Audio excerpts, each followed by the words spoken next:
Okay, folks, as well as committee members, can also welcome back the applicant's representatives, Mr. Alan Stewart and Mr. Kieran Hampson. And if there's any other people that have come on as well, I welcome everyone back.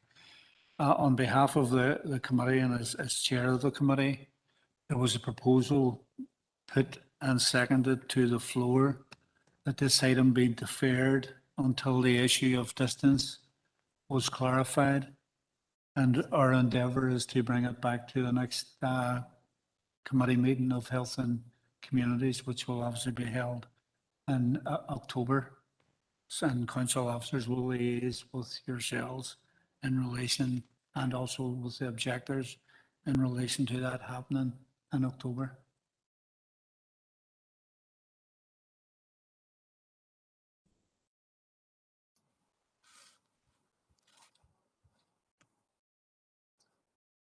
Alan, do you want to speak there? Some very brief observations just in relation to that.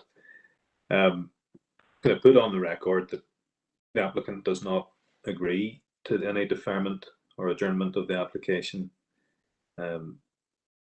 Second point is, can I put on the record that we think it is procedurally improper for the matter to have been deferred for this particular reason, because the report that was commissioned by the council and that was used by the council in forming its original decision contained, as a matter of fact, in its report that there were no such premises within at least 200 metres.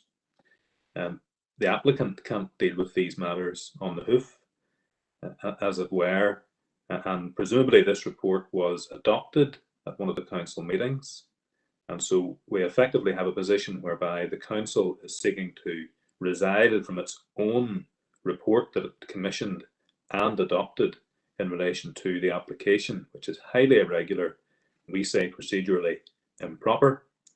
The second observation that I would make is that planning permission for change of use from retail shop to amusement arcade has been in place since the 10th of June 2002.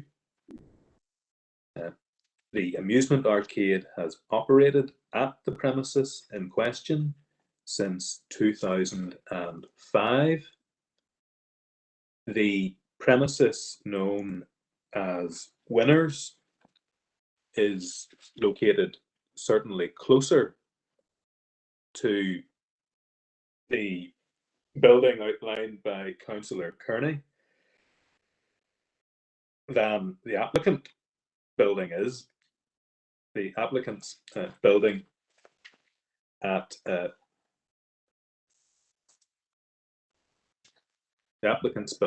15 William Street is further away from the premises of concern than Winners is at 38 William Street, which, as you'll know, is further on up William Street and closer to the premises raised by Councillor Kearney.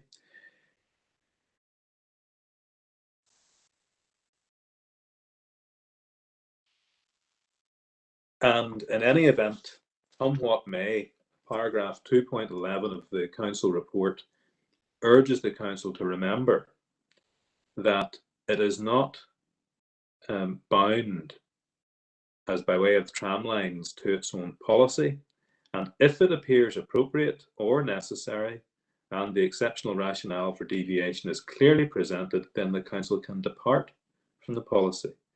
It's my submission that even if it were to transpire that the premises outlined by Councillor Kearney are within the 200 metres, this is a case where clearly the exceptional rationale will have been made out without the need for any deferment or adjournment, because the council members know, by way of the reasons that I've set out in terms of planning permission and the fact that the premises have been there since 2005, and this is in all but name an application to renew the licence, that clearly it's the case where the exceptional rationale for deviation would be presented, where the need there for it to be departed from.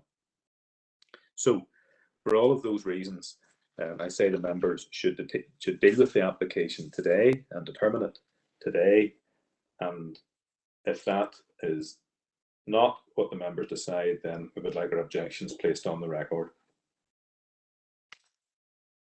Alan and Kieran, if I could thank yourselves for your submissions today. And as I say, without repeating myself, committee did come to a democratic decision after a proposal was put and seconded to defer this item to the October meeting, and we look forward to seeing yourselves along with others. Yeah. Very good, as the committee pleases.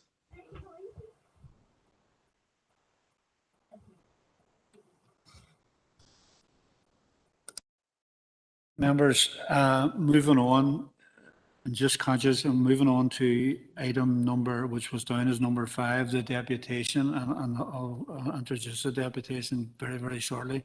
But just to say, whenever the deputation's finished, we'll take 5 or 10 minutes, just a comfort break for people at that stage then. And then I think we may have then until 8 o'clock to finish the rest of the meeting.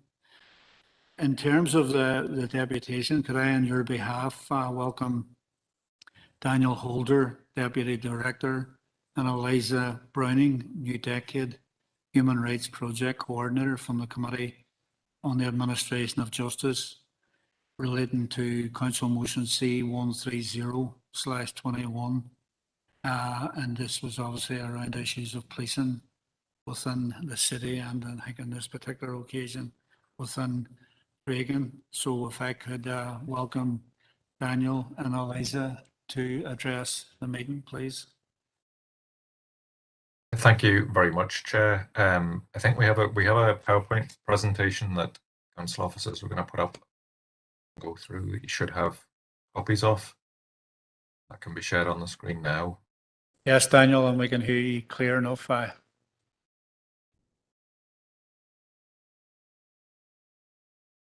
No, we're just going to share the presentation. Daniel, give us a copy. Okay. Okay. Well, look, I'll start talking anyway. I mean, the first slide is just the text of the motion that the council passed, that's just been alluded to, that related to a number of incidents involving violence and human rights violations against women. The council will write to ourselves and the Committee on Administration of Justice and the Human Rights Commission, asking us to conduct an immediate investigation into recent complaints of inappropriate policing tactics used against women and vulnerable children in the Craigan. So subsequent to that, we received correspondence from the council on the 16th of April that included the very detailed minutes of the discussion of elected representatives on the incidents in question. And that was essentially the evidence base we used to then supply a report on the 21st of April in relation to that. If you could move on to the next slide. So in terms of who we are, CAJ, for those who don't know, we're an independent, non-governmental human rights organisation. So in essence, we were able to look at the relevant human rights standards like the European Convention on Human Rights, UN Code of Conduct for Law Enforcement Officers, Council of Europe Police Code of Ethics, and then match them as well to the PSNA Code of Ethics that's based on a lot of those human rights standards, but also obviously a breach of the Code of Ethics is essentially police misconduct that can be actionable through an ombudsman complaint. We're obviously in the position where we're an independent organisation. We don't have powers of investigation as such. There's some limited powers that the Human Rights Commission has, but the police ombudsman obviously has a broader range of powers to probe particular policing incidents. But what we were able to do was look at the issues that elected representatives had raised and cross-check them against the policing standards. And ultimately, we ended up grouping the complaints into 3 separate issues. If we can move on to the next slide, that deals with the first one. And the issue was that had been raised around that the actual deployment for the search operation in question was disproportionate. A second issue was actually concern raised by one elected representative, or possibly more, that the operation essentially that there wasn't a proper basis for it, that it was essentially more of a punishment on the community rather than a genuine search operation. And taking the first issue first, there are numerous human rights standards around deployments being proportionate and necessary to what would be necessary for a search in a particular context. That includes issues around the equipment and personnel deployed, the length of time of the deployment. Obviously, the proportionality question will relate to the potential threat to officers of attack, including from firearms, as well as the potential for disorder. In relation to the sort of second issue that was raised about the motivation for the search, there would be a standard whereby any such search must be based on reasonable suspicion of an actual offence or crime being committed.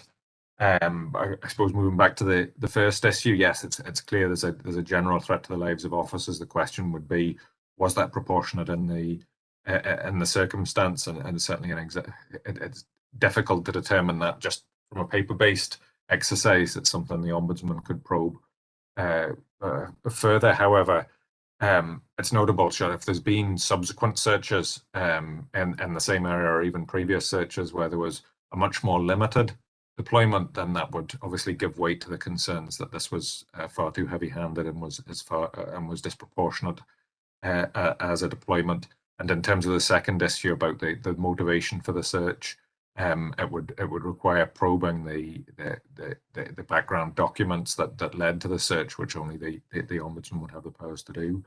So turning to the second slide, or the next slide rather, which is one of the central concerns that was raised, was that the level of use of force by officers, which was disproportionate, and complaints including an assault on a child, a woman pinned to the ground by 3 male officers, an arrested man being subjected to a spit hood as well, and we've a general concern about the use of spit hoods, issues in relation to bystanders. Now, there are numerous principles and rules relating to this, both in international law about the use of force only when it's necessary, to the extent required, and also issues about, particularly in relation to vulnerable groups, including children, non-discrimination, including gender discrimination, and various other standards. And I mean, what we put in a report is certainly the incidents as they have been described by our elected representatives would raise very significant concerns that the use of force was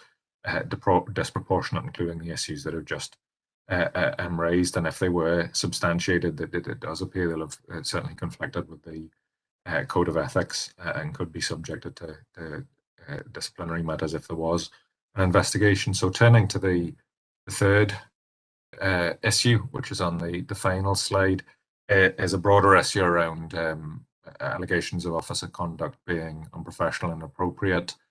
So complaints of officers being quite aggressive, taunting, being abusive to residents, etc.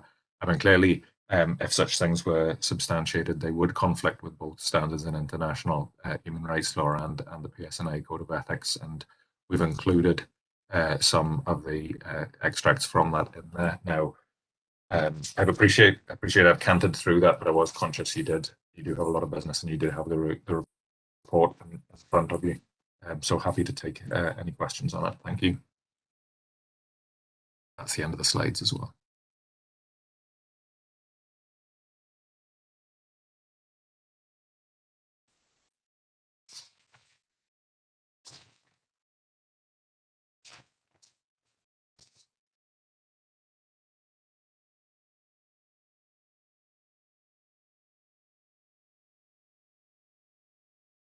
Sorry, Daniel, thanks for that. I appreciate that there. Is Eliza Brennan going to say anything at this stage? You want me to open it up to members? I think if we could open up to members, that'd be okay. Okay, thanking you, Daniel. Okay, folks, opening it up to members. Can people in the group chat hear me?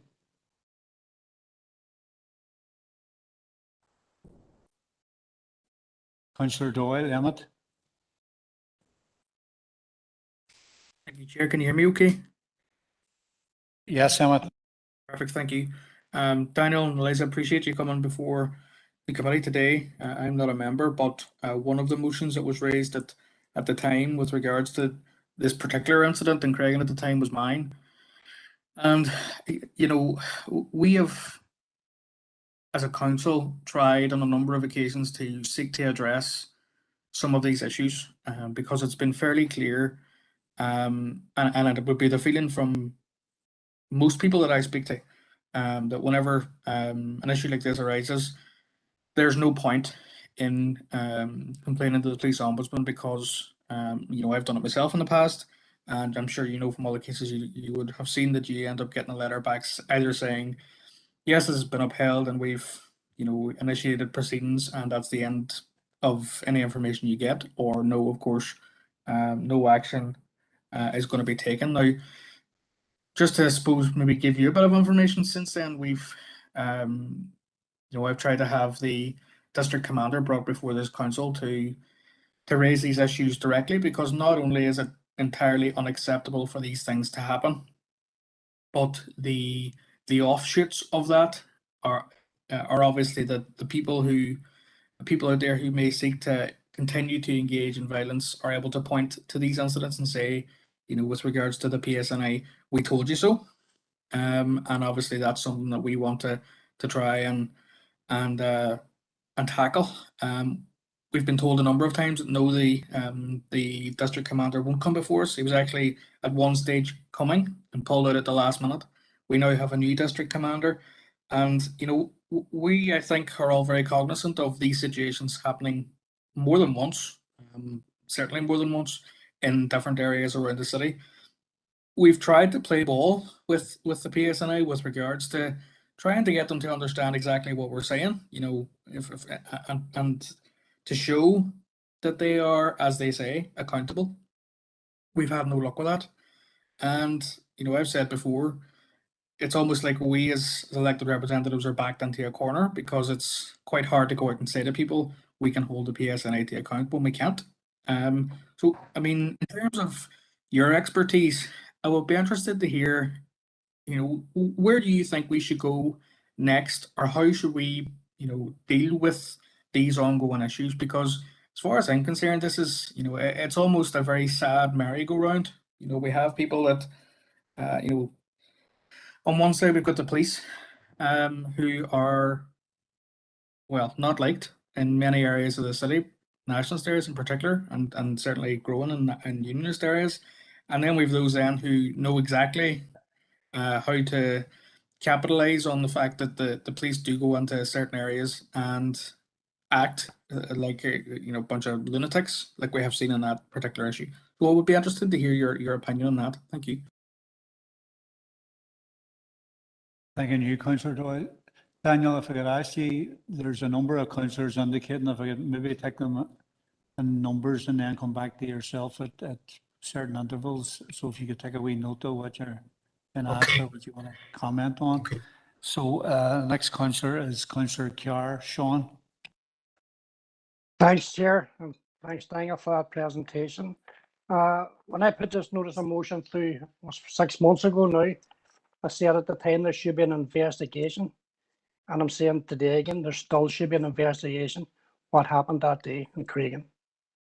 The report highlights quite a number of things. If a proper investigation was done, no,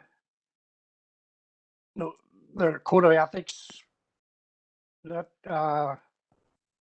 they're just not adhering to proper conduct within the community.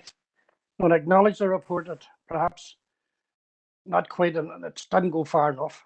No, there were no witnesses spoke to any information given here today, as you picked up from elected members on that day. So I believe that there still should be an investigation. Like we're being told, as you heard there, the police officers won't come into the council to answer questions on what happened.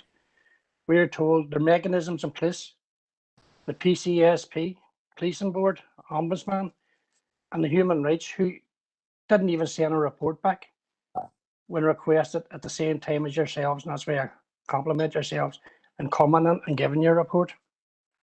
So see all them organisations, the public have no faith in them.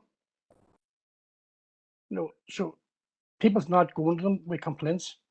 So we need some sort of mechanism to hear what the public's saying and to hear what councillors are saying.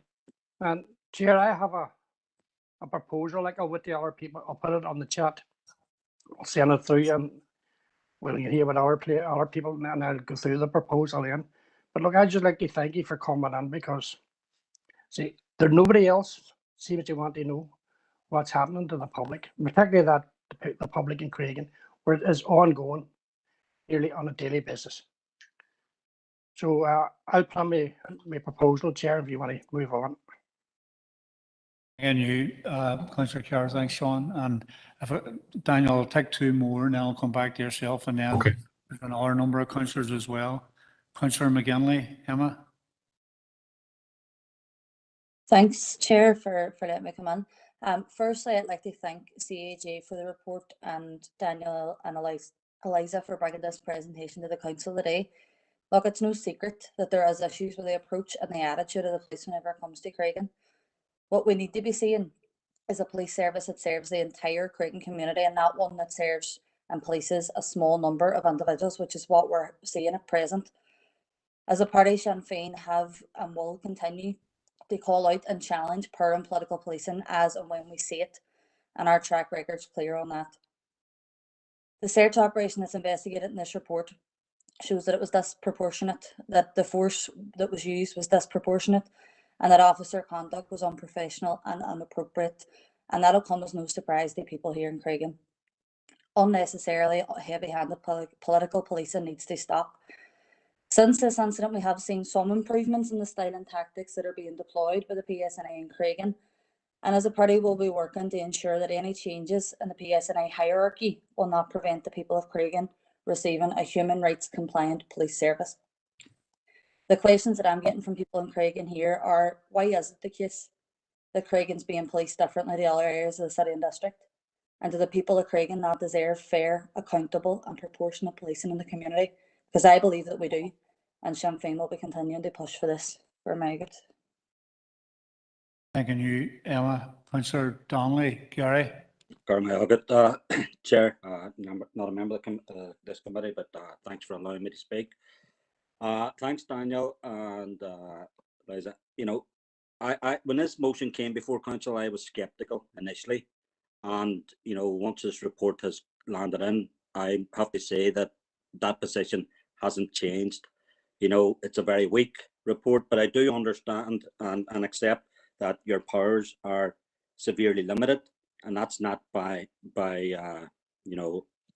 accident. It's deliberate. It's full of, if substantiated, it's highly likely that it could be, it doesn't really say a lot, but people on the ground in Craigan and other working class nationalist and unionist areas know, but in particular nationalist areas know that there's virtually no change in policing operations. The community here feels abandoned. There's no accountability and there's no confidence, and that's amongst the moderate nationalist community. I deal with people on a daily basis. We have TSGs who are basically a law unto themselves. The corporate position of this council and was that they removed the MI5 influence from policing. I didn't vote for that because I think it's pie in the sky stuff. It's never going to happen. What we've seen is a consistent attack on vulnerable members of our community, particularly children, and some of these children have additional needs. But it's not surprising, given that we have a police force that has a child informer policy, which uses children to spy on neighbours and family, and they package that as part of a child protection policy. And unfortunately, all this is covered up by fake accountability bodies. Where's the human rights groups? Where are they? They're supposed to be dealing with this. And the PSNI slapped the face of a local elected representatives when they refused to come into this council. Again, I didn't vote for that. What is the point? But, they had the cheek to ask, give us your questions in advance. And then when people submitted questions, oh, by the way, we're just not going to come in. But as I say, there's no, in my opinion, there's no mechanisms in place for accountability. And the reality is that you have a force that's controlled, that's financed, and it's directed by MI5, who control 40% of the budget. That change just isn't possible. I don't have a question. I just felt that I need to make them comments. And thanks for your presentation. Thank you, Councillor Donnelly. Thanks, Gary. A couple of things, folks. I'm going to go back to Daniel. I have a number of other speakers and also people take maybe time to just read Councillor Sean's motion there, and we'll come to that. So if go back to yourself, Daniel, please, and then further. Okay. I mean, first of all, thanks for all of that. And we certainly share the frustrations that are out there, and certainly the perspectives that where there's poor policing and where there's misconduct, it really does fuel conflict and create problems that aren't amenable to proper law enforcement. I think in terms of advice as to what to do about it, I mean, at one level, it is, we've always sort of said it's pretty important to document as much as possible that happens on the ground, because at some point there may be some process or proceeding for accountability where that would be useful, but without the evidence, it'll probably not get very far. I mean, given that elected representatives, so obviously we've looked as requested, and again, we're just essentially a community-based human rights organisation. We have no power as such, and we've looked at the specific incident that brought forward, but it sounds like there are more systemic issues that would merit a broader sort of thematic type approach in terms of who does that, if that's something the council could take on, if it's something that could be raised with the policing board as well. There are obviously avenues there. I suppose I would say, from our perspective, don't give up on the ombudsman. We really do need an effective complaints mechanism, and the more complaints that are brought to it that test the mechanism and push the boundaries of the mechanism in terms of getting it to do its job. And a lot of its complaints are upheld, and there are disciplinary proceedings that flow from it, which is a sort of good measure. And I think from what I'm hearing as well, that obviously the stand that the council has taken hopefully has helped in the short term in reining in some of the excesses and getting a more proportionate level of deployments and things like that. I mean, I know there was a lot of frustration over issues around stop and search, and it was quite difficult to get ombudsman or legal proceedings complaints upheld on that issue, which, although some of them ultimately were, and that I suppose is a problem with really the legislation, which was Westminster legislation, that just gives the police such broad powers to conduct stops and searches without levels of reasonable suspicion. It actually makes it very difficult for ombudsman accountability, because obviously the ombudsman can only hold the police to account when they've actually broken the rules. But when you have a piece of legislation that basically doesn't constrain the use of stop and search in the way it should be, rules aren't as such being broken. And I know there's the frustration with the ombudsman that you do have to substantiate and provide evidence, and that's always difficult. It's always like it's the same as a sort of proving that a crime has taken place. There needs to be evidence that reaches a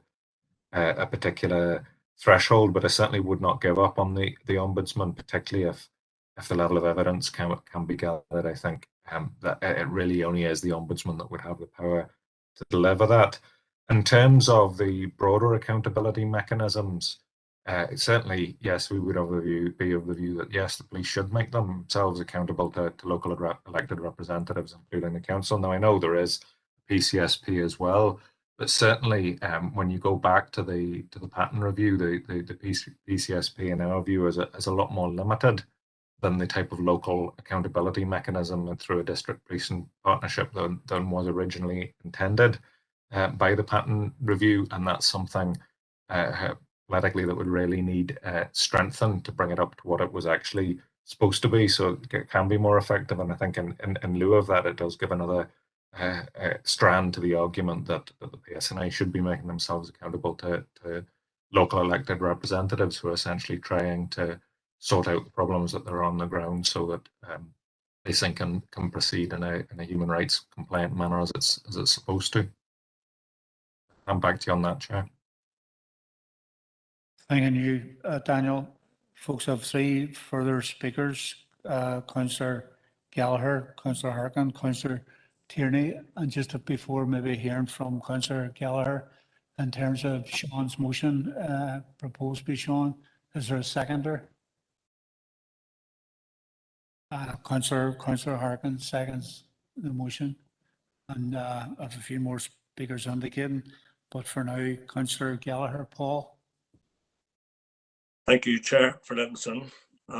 Thank you, Daniel, for the presentation. And I do acknowledge the report, and I do acknowledge that you're a small independent NGO, and you don't have the full investigative powers that maybe you should have. But you do say we can investigate matters, described which comply or conflict with human rights standards, in specific reference to the PSNI, which I would welcome. And I'll tell you why, because the people at Craigan and further across the district of Derry and Strabane, they're crying out for help. And what I would say to you is the Northern Ireland Human Rights Commission has abandoned the people of this district, not only to individual abuses, but what appears very, very succinctly to be collective community punishment. And they're nowhere, the Human Rights Commission is nowhere to be seen. We've come through many, many years of conflict, and during that time, we've looked to independent bodies, and we thought we were getting there with human rights committees, but fortunately, we're finding ourselves in a time where people are abandoned. And saying that, this council has discussed at length a number of these incidents, and our current position is to seek to remove the controlling powers that the MI5 have over policing. And what I would like to suggest to yourselves as a non-government organisation that's independent, that this council, I would suggest, should look at yourselves, commissioning yourselves to initiate an independent district-wide survey that would establish the impact of policing within these communities, particularly around policing and security and intelligence-based policing. That is very, very, the only thing that could be described as hard, abusive, that does take no consideration whatsoever, and we have seen it, takes no consideration whatsoever of human rights. And I think that this council needs to take it forward with the support of yourselves. And I welcome you to the council today. Thank you. Thank you, Paul. Councillor Harkin, Sean. Thank you, Chair, and thank you, Daniel and CAJ for the work you've done on this and the work that you do day in, day out in terms of trying to hold unaccountable institutions accountable. I think your report, even though it's a bit limited, certainly confirms and reinforces the criticisms that we and others have had of the PSNI operations in Craigan. And hopefully this report will encourage people to continue to try to hold the PSNI accountable. And that is a very difficult thing, as has been mentioned. You're in here today because you're happy to speak to people. The PSNI refused to come in here, which means that they are, it's impossible to keep this entity democratically accountable. They won't come before the people. They actually explain what they've done and to try and justify what they've done. So I think, Councillor Carr's proposal we should back, because anything that pushes for accountability is a good thing. We should use the Ombudsman as much as we can to try and keep the PSNI accountable. I think, though, that it's understandable that a lot of people are very cynical about our ability to do that. And I think it does, you know, for the parties that are part of the Stormont Executive, I think the question of who's in charge of running this place, is it the PSNI or is it the government, is a fair question. Because, you know, the PSNI regularly ignore human rights. And I think that the idea that the PSNI and human rights can go together is a non-starter. And, you know, we're in a situation right now where we've got whole communities in places like Craigan getting criminalised. Now, these are areas that are where there's a tremendous amount of deprivation and social problems that we've been talking about in this council. And here we have the police making people feel who live in those communities, who are dealing with those problems, criminalised. The people who are causing the deprivation are not getting, they're not getting policed in the way that ordinary working class people are. And that applies right across this city. And it's not just there. We've seen the same thing with Black Lives Matter, which we've talked extensively about here in the council. People who are campaigning against racism get criminalised by the Stormont Executive and the PSNI. Racists are not getting criminalised. See the same thing when it comes to the attempts by activists to protect the Sperrins getting arrested and harassed by the police. Big corporations are not getting their doors knocked on, and the Stormont Executive that is greenlighting their policies are not facing criminalisation. The same thing with women. Women who've campaigned in this city for the right to choose, criminalised by the PSNI. You know, the deniers of human rights are not being policed in a heavy-handed, disproportionate way. And we can go down the list. Workers at Hovis go on strike. And what do we see? The heavy-handedness of the police. So, you know, who's making these policy decisions? Is this Stormont or is this the PSNI just acting by itself? And I think we need to get clarity on that, because it's not good enough for the government representatives to say there needs to be more accountability, when down the line, in instance after instance, Craigan, Black Lives Matter, Sperrin activists, women campaigning for the right to choose, workers going on strike, and what we see over and over again, heavy-handedness of the police. And this is a phenomenon here.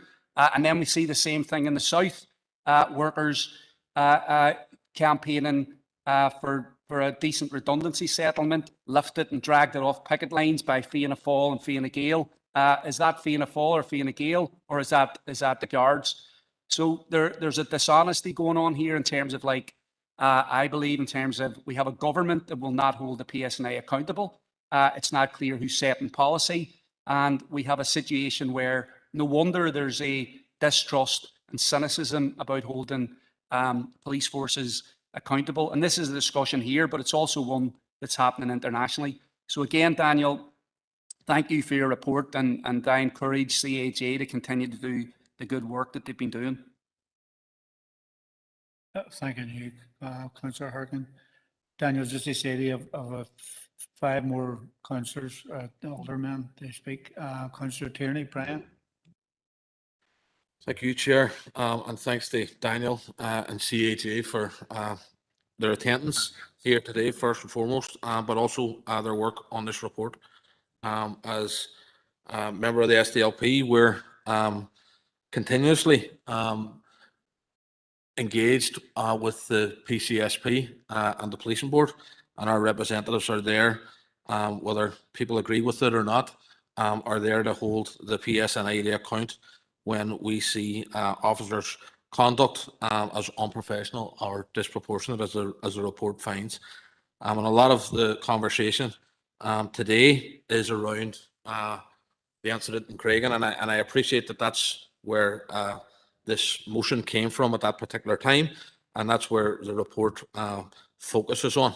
But what we are seeing right across the city and district is on occasions where the PSNI are in communities and they're doing or engaged in things that appear on social media and are very, very difficult for people like me who try to encourage confidence in policing and community policing, that try and sell that message to the wider public. It makes it very difficult. I want to reference something that most people here are talking about what the PSNI are doing in communities and what they're getting wrong. If we look at what happened in Galia only a few weeks ago, what the PSNI didn't do in a community, when they had intelligence to tell them that there were people going to bring guns onto the street on a so-called show of strength, and the PSNI decided to take their officers out of the area and leave our community with no police presence whatsoever when they knew that people were going to have guns on the street. And what do we get from the PSNI? Not a lot in terms of explanation to the wider community. And I think that's something that we have to look at across this council district, because it is becoming a wider problem. The SDLP often hold meetings with the district commanders and attend local community safety teams where we can engage with the PSNI, and will continue to do so. But Chair, I also think that, this council also has a role to play in trying to do that. And whilst I respect the integrity of the PCSP and the policing board, and I said it at the time where the district commander refused to come before this council, whilst they are the bodies that are set up to hold the PSNI to account, they're not the only bodies that the PSNI can attend with elected representatives. We often see deputations in this council from organisations like the Northern Ireland Housing Executive, the Western Trust, Road Service, and other organisations where we want to ask questions and find out things. I think we should maybe look at having one of those deputations, or two, possibly a year at the least, with the PSNI, where we bring them in, we hear from them, and it's an opportunity for those of us who aren't on the PCSP or don't have representatives at the policing board to hold the PSNI to account in a public forum. And I think that's something that we should be looking at, and I wouldn't mind hearing maybe Daniel's thoughts around that, because what I think happens is there is radio silence whenever these incidents happen from the PSNI, and we as elected representatives are almost fielding the questions for them, and I don't think that that's a position we should be in. I think, it is difficult at the moment to be holding, for the PCSP particularly, to be holding public meetings, which they should be doing in a normal time, but obviously with the pandemic, it isn't normal times. But there's a facility here where the PSNI can come in front of elected representatives. It's broadcast on the internet, and that can be their way and their vehicle, I think, to talk to the wider community. And I think that's something that we should be looking at, Chair. Thank you. Thank you, Brian. Alderman Guy, Darren.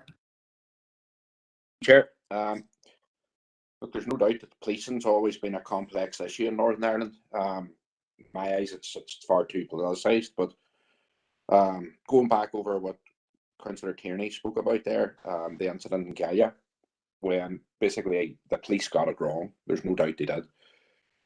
Obviously, weapons in the street, and they were allowed to fire volley shots, move away from the area. But yet we hear that the police had the whole place surrounded because of another incident that had happened a few days before, and they were policing the area. So why not go on the search mode straight away? Now, I'm no military strategist or anything like that there, but I think there would have been enough police on the ground to basically make a move that night, and I thought their response was really poor. Look, every policing situation is different. They don't always get it right. They do a decent job at times as well. And we have to remember they're doing it when they do face daily provocation from those who would rather see them, well, let's say they'd rather see them dead, and in fact have tried in the past to achieve that.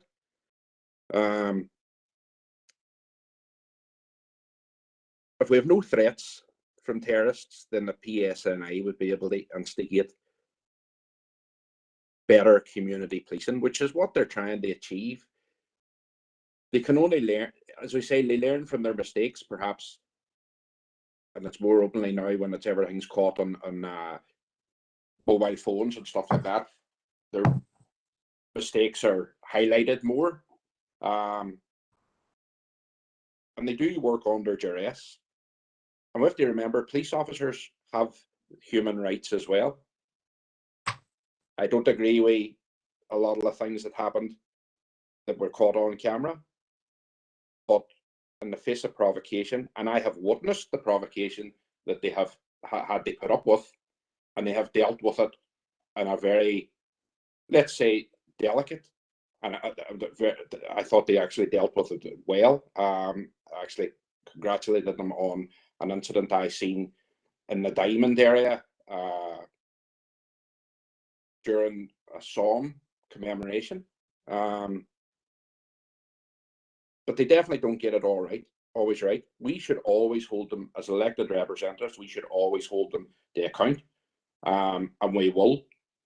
But there is questions that people seek, and they're not getting the answers from the PSNI. There's too much that is too. When we talk about two-tier policing, we see things in some areas that people are getting away with, while other areas they're let's say arresting people on a whim, not saying a whim, but let's say that the evidence is very poor, to say the least. But look, I'll leave it there and let everybody else chat. But thanks for the presentation, Daniel. Much appreciated. Thank you, Darren. I have four further speakers, folks. I'm going to go back to Daniel now, and then I'll come back to the four speakers. And bearing in mind, we have a motion proposed and seconded before us as well, folks. So Daniel, come back to yourself. Thank you very much. Look, in terms of some of the issues that have been raised, I mean, yes, we've long agreed that there is a problem with the MI5 involvement, and that it creates a very, very serious accountability, not under the patent settlement, and sort of accountabilities for covert policing bodies that were to be set up under the patent settlement haven't been. There's a significant accountability gap there, given MI5 sits outside a lot of the existing structures, and then legislation that was rushed very quickly through Westminster relatively recently to almost institutionalize proceedings whereby informants can be authorized to conduct criminal acts and provided with immunity for them, was also a significant concern that we've had as well. We battled quite strongly against that legislation, but given the position of Westminster, it largely went through as it was, but it was deeply alarming. In terms of the structures around policing, I mean, we certainly never want to see, we do support the concept of operational independence of the police, in the sense we wouldn't want to see a return to sort of stormont control of policing where it won't be involved, which is where there's not obviously the Assembly can pass policing legislation, but it doesn't and shouldn't have a role in directing the police. The framework that is there is for the board and what were to be the district policing partnerships. Although, as I said before, in our view, the model was significantly watered down to provide not only strategic direction but also post-operational accountability, and to review issues where police went in too heavy-handed, or where police maybe should have gone in, or perhaps took the right decision to stand back and investigate afterwards, etc. So in terms of the direct question, just to reiterate, yes, particularly in the absence of some of those localized mechanisms being set up as they were originally envisaged, certainly I do think there is a role for the PSNI to make themselves accountable to the elected body of the council, given that there is a forum there. We're happy, just to be clear, to continue to engage on this issue with the council and others. Also, in terms of the Human Rights Commission, we do engage with them and can take some of those issues back to them and see if they can reflect on the situation as it is on the ground. Okay, Daniel, I'll come back to you again. Four more speakers down, folks. Alderman Devaney, Councillor Jackson, Councillor Ferguson, and Councillor Boyle. So if we could start with yourself, Morris, please. Thank you, Chair, for allowing me in, and I welcome Daniel and Elijah here with the presentation, an interesting presentation. And look, I would like to put on record the DUP's support for policing. And look, at the end of the day, our party is no stranger in calling in on accountability on issues like this here. You know, at the end of the day, heavy-handedness, and we see that on both communities. But I'm Daniel. I'm also chair of the PCSP, and I maybe I have to declare an interest in that there because it has been mentioned. And look, I would say the PCSP are holding the police very much to account and question them.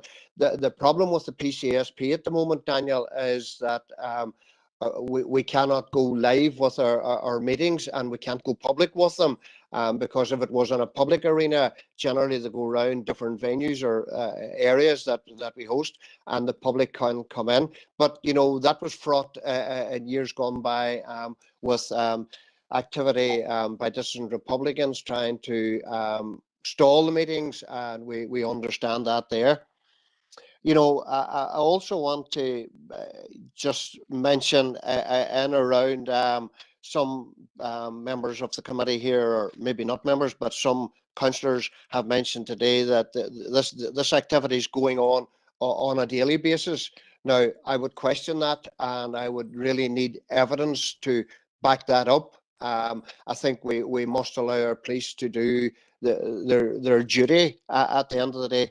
And I just want to go in once again and mention once again, look, we talk about human rights, but it works both ways.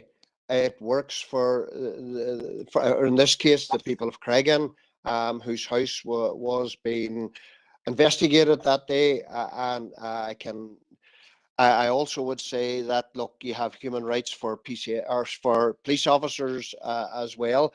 And we're all very minded of the serious threat our police force is under. And this was an issue was raised at the PCSP, and the police gave us some information because, as you know, Daniel, when something goes to the ombudsman, it's a very delicate issue. You can't give too much information, but they gave us some information that day on it. And I just want to go back on the issue about the show of strength. Yes, shouldn't have happened. Councillor Tierney was quite right. Police should have been proactive there. And the other, I want to go back on that someone has mentioned who is running the show. And I have to say, Daniel, and to members of the committee, there have been allegations to me that in certain areas, dissident Republicans are running the show. Now, I would question that and raise concern around that. And when we look at the issue and around, we talk of the term once mentioned there about the punishment on the Craigan community. Yes, some people will make allegations that the PSNI are creating punishment on the community. But when I look at that community, when I look at the activity of dissident Republicanism and shootings, punishment meetings, or whatever it may be, and you know, those involved in criminality and bringing pain and suffering to that community, they are also causing punishment on the community. And look, I could go on and on, but look, our party has put it on the record. We do support the police on many issues, but we are there to call them to account.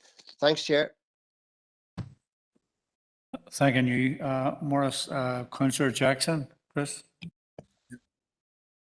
Good Chair, and like others, I just want to thank those Eliza and Daniel for coming today and providing the report.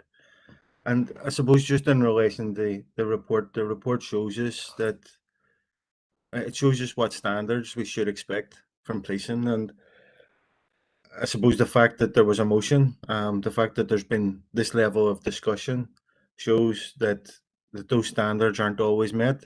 And they're not always met in certain parts of our city or in our district. but there is some areas that where people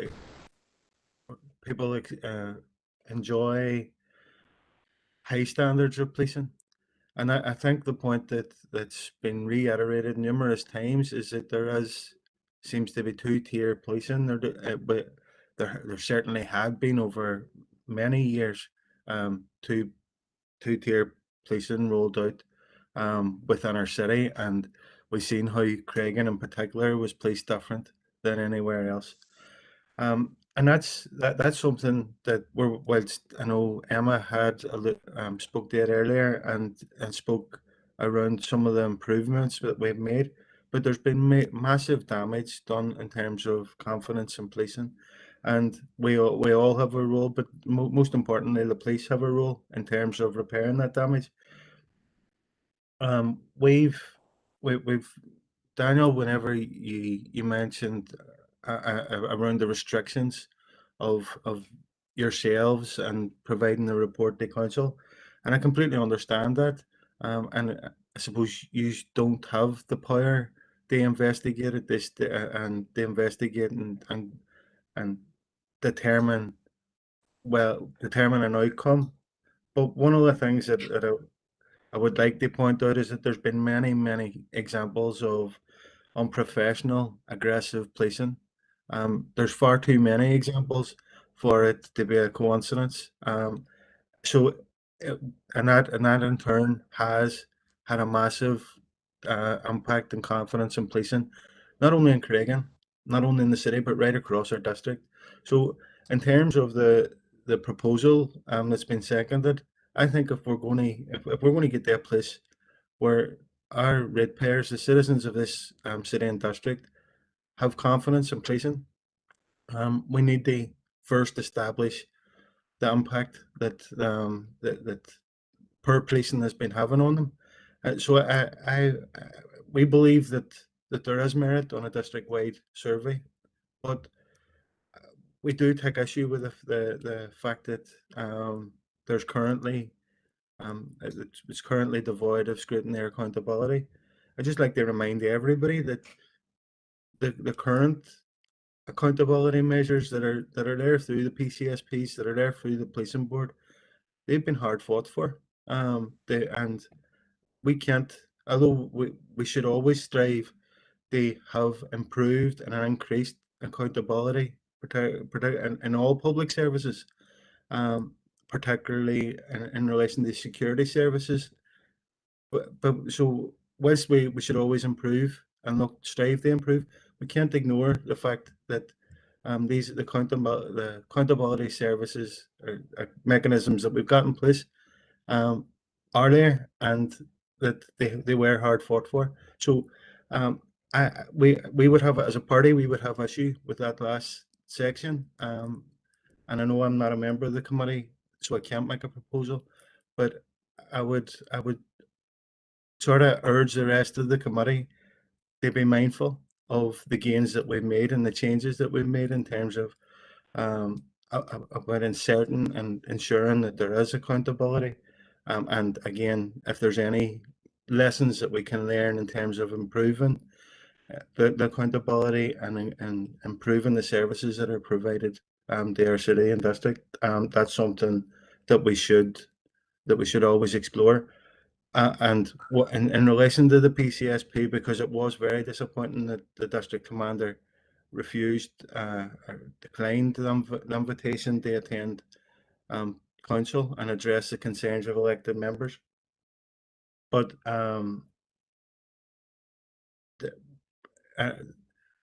we believe that the mechanisms that are there, in absence of any district commander attending a meeting of council, there should be some public element of the PCSP. Now, we've seen how this meeting is able to be streamed live on YouTube. So if anybody that's interested is able to access it, it shows that the mechanism's there. If the PCSP should be able to follow the same format, and be able to have a public virtual meeting, which will allow all those that have had experienced poor policing are coming to political parties and elected representatives with examples of poor policing. They can show that those are being challenged, and they've been challenged for many years. So I just think that we shouldn't be throwing the baby out with the bathwater. There has been mechanisms that have been hard fought for, and we should be looking at ways of building on them and ensuring that there is improved accountability. But it was great to hear from yourself, Daniel, and it was a sobering reminder of the standards that should be taken for granted in terms of all our public services and including the police. Thank you. Thank you, Christopher. Councillor Ferguson, Rachel. Thank you, Chair, and thank you to Daniel and Eliza for coming to the committee today and bringing your report.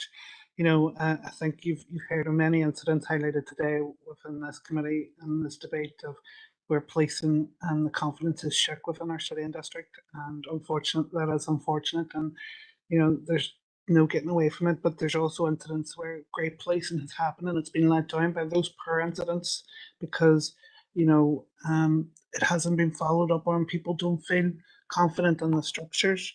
I know there's a lot of work to be done in the community, you know, with policing to build relationships, and some communities do feel that they are treated indifferently and they're discriminated by the police. But, you know, we need to give confidence in the structures, like you'd said, Daniel, and the ombudsman. You don't give up on them now. You know, if we don't feed into those structures, and how is it, you know, how are things going to get better? You know, these structures won't improve or be allowed to grow if we don't report these things, if we don't figure out what's going bad and why people feel discriminated against, and how we can improve. And as politicians, we also need to, you know, hold the PSNI accountable, and there is mechanisms, and I've done it myself, and you know, it is more accessible now, but like it needs to be more visible and more open and more honest, 100%. So I suppose my only question for you, Daniel, is there anything that you would recommend that could bring back confidence into the structures, like the ombudsman, like the reporting, so that we can then, that'll trickle down to the likes of the PSNI and work within the community structures?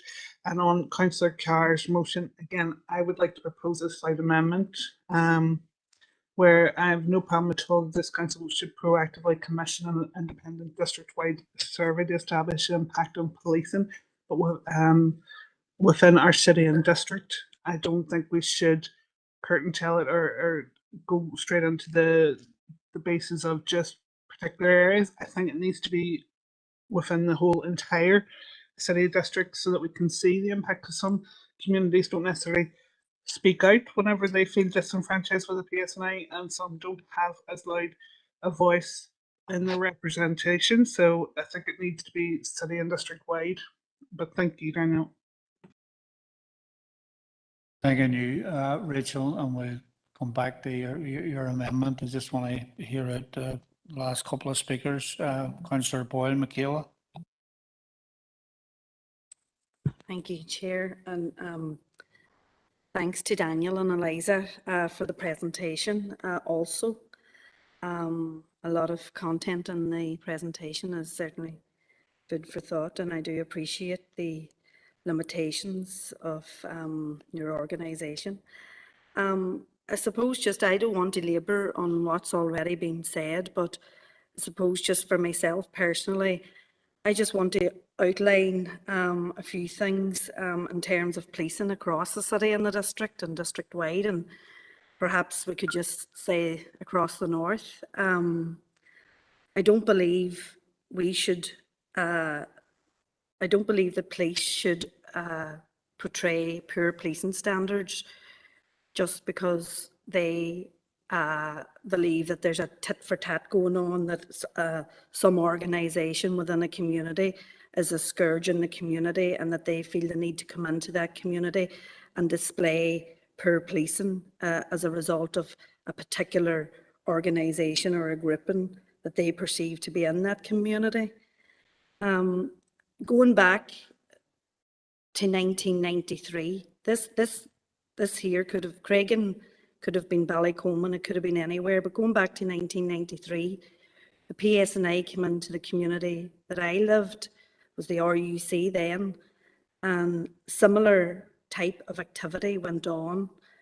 And as a result of that, there was a lot of heavy-handedness of policing, and a lot of people within that community were hurt for no legitimate reason. There was issues going on in other parts across the north, but the RUC at the time came into the Ballycoman and displayed pure, downright sectarianism within our community, and that's how it was perceived in 1993. Unfortunately for the people of Craigan at this time, I can understand how they have no confidence in policing going forward. But as a result of that incident in 1993, I put myself forward for a number of reasons to be elected. And also, when elected, I sat on the district policing partnerships to make a change for what I saw what happened in my community that night. I didn't want no other community suffering what I witnessed, and indeed what happened to me on that night. I wanted a fair, proportionate and accountable policing, and a policing for all that was impartial. So I believed that my involvement in the DPPs, as Councillor Jackson said, and the PCSPs has been very hard fought and hard won. And it wasn't something that just happened overnight. This was a transition from policing and from how people perceived policing within our communities. So I do believe on the night there was a serious breach of ethics in terms of the display that they showed in the Craigan that night and the scourge that they brought onto the community.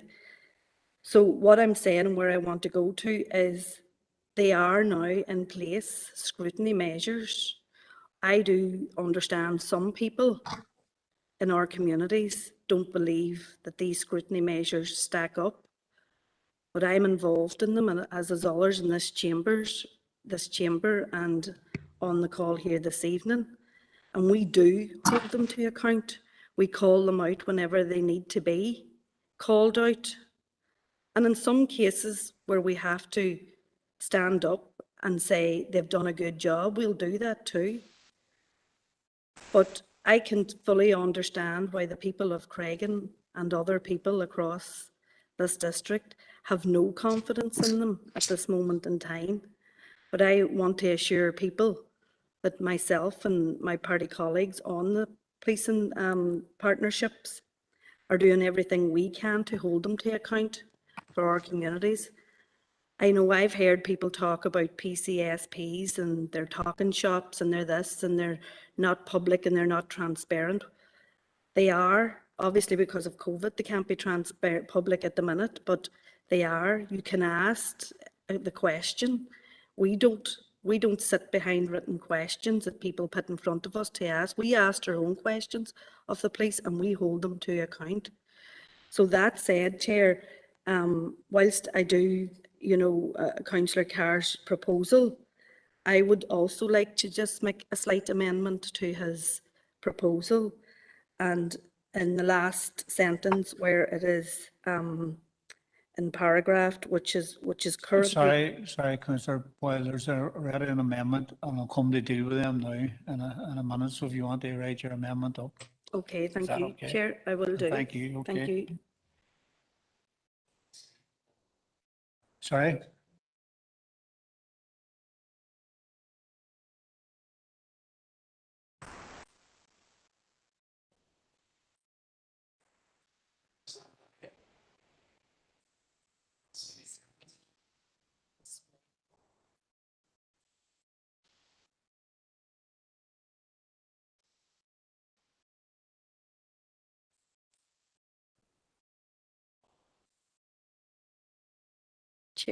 Chair, you see, I'm not on the WebEx, so I can't there would be feedback if I'm on.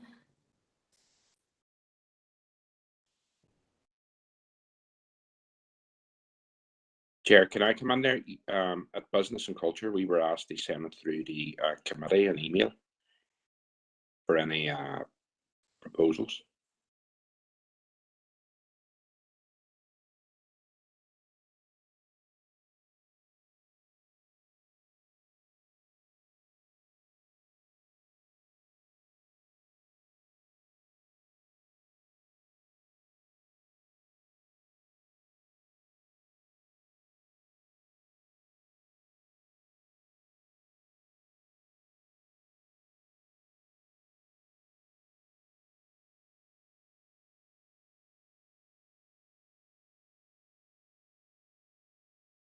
Alderman Kerrigan, Keith. You, Chair, for allowing me in.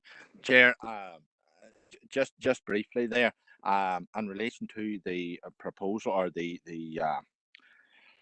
presentation that was made. I seem to have be off the system there now, or maybe it's just my iPad here. But no, oh, sorry, Daniel and Eliza. You brought forward the your report and your presentation, and just for clarification in my own head here, this was a piece of work that you undertake yourselves as a result of the council meeting. Just seeking clarification for that in my own mind there. That and your report, yes, it is highlighting the standards that are required and should be adhered to by the PSNI, and definitely would agree in that regard. I'm just getting so that I have it right in my own mind. The only ones that you didn't, from my understanding of it here, you didn't speak to anybody, but it was merely based on the information that was presented at the council meeting and the minutes, which was raised by certain representatives in the chamber. That's kind of the basis of what you're taking as your complaint. I'm just wondering then, am I correct in that assumption? And that's where I'm looking at it there. I see your detail of it, I see that, but it's basically there was no conduct, or there was no consultation with PSNI or any form of PSNI in relation to your report, or maybe I'm wrong on that. If you just clarify that,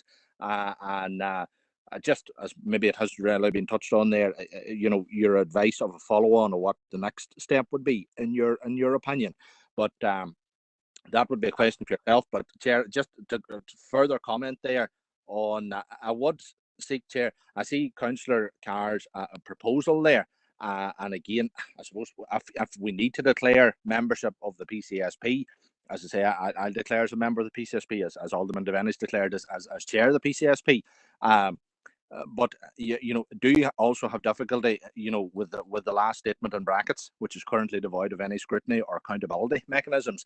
The police, yes, we only ever hear issues, and to be fair, it's only ever issues are raised with us as elected representatives when there's poor policing. Very seldom would we ever be issues raised with us about good forms of policing. You're only ever told about the complaints and about the issues of it. We do have to recall as well, there is the policing board, there's the PCSPs, the Democratic Unionist Party, Sinn Féin, the Ulster Unionists, the SDLP, the Alliance Party, they're all members of the policing board. They are there to hold the PSNI to account. And yes, as has been mentioned previously, it is regrettable that the local area commander did not turn up to when it was asked to come into the council, and that showed poor form on his part. And would agree with members in that state, but hopefully, as I say, that individual is to be departed and another is to take his place, from what we hear, and hopefully we'll have better success with those who takes over from him. But as I say, Chair, there is a threat out there. There's a threat out there.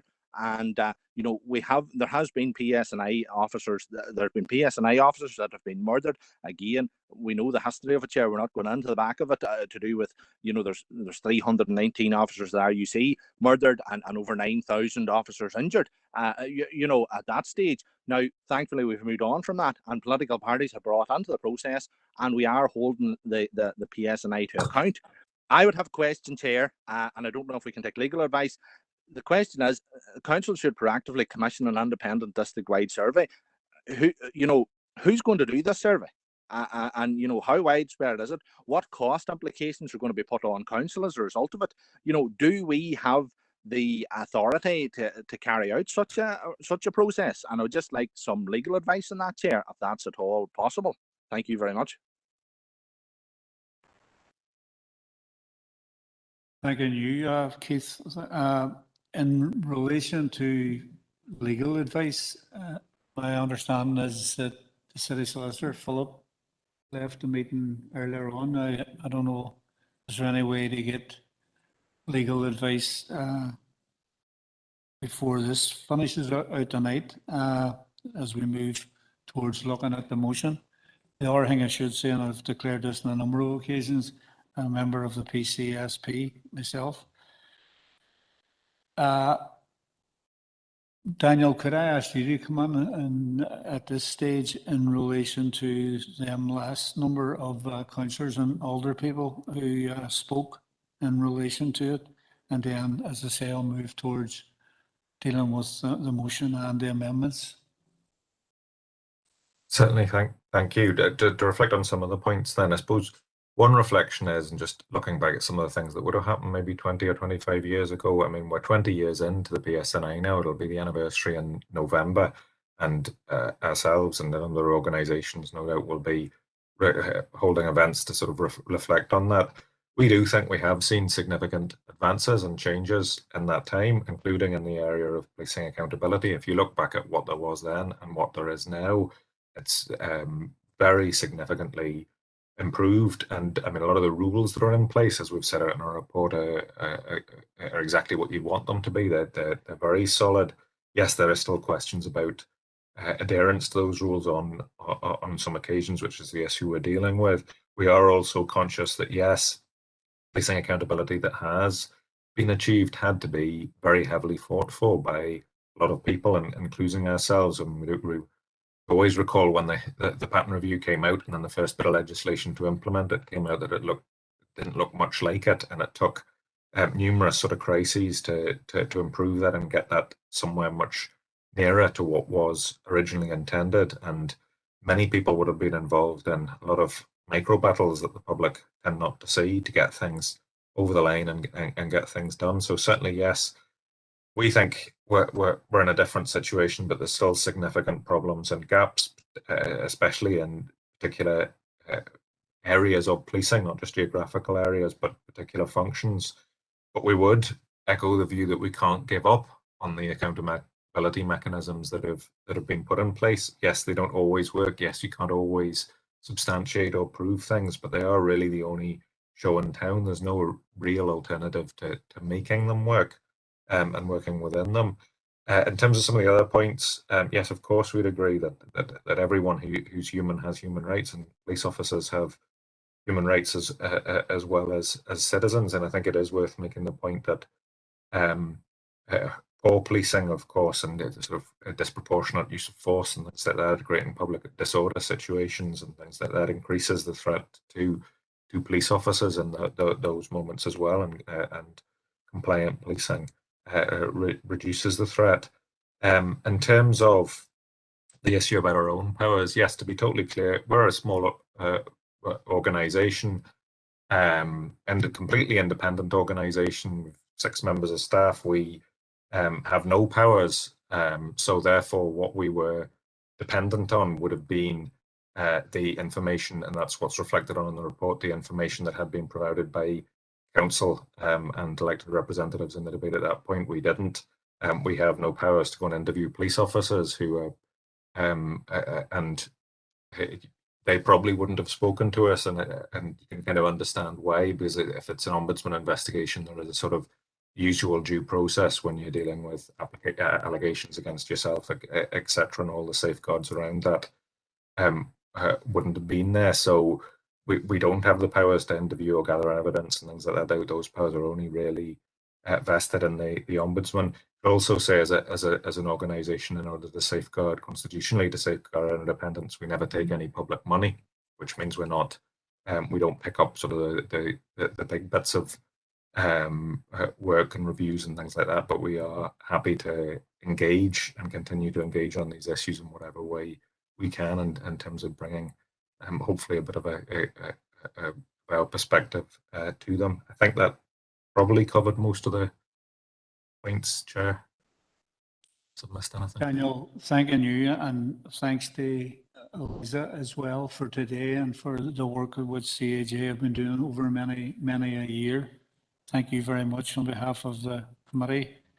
We're going to proceed on to deal with the motion and the amendments. You're more than welcome to stay for that, but it's entirely up to yourself. But thanks to both of you for that presentation today.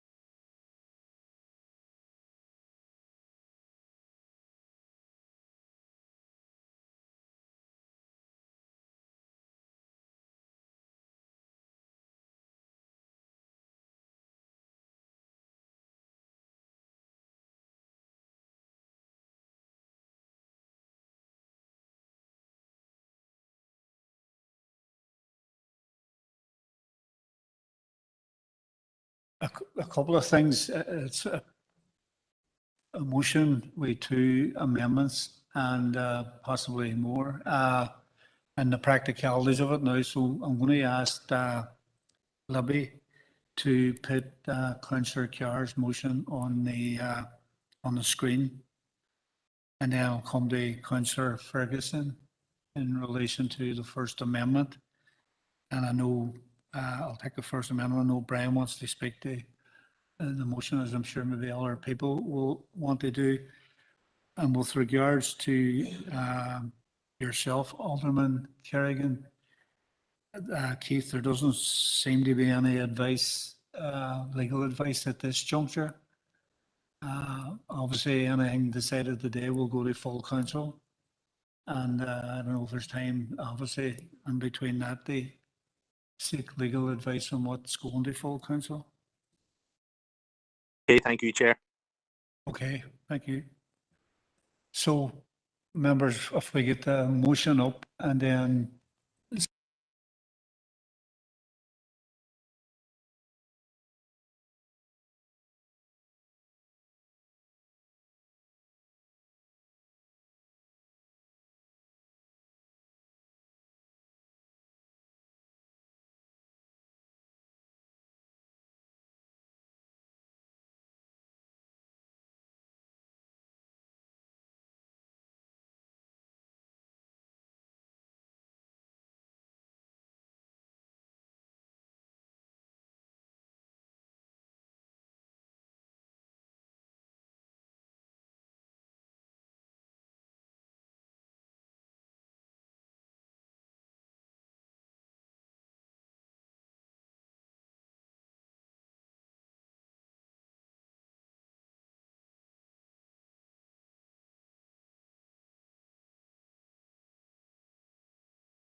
Councillor Ferguson, can you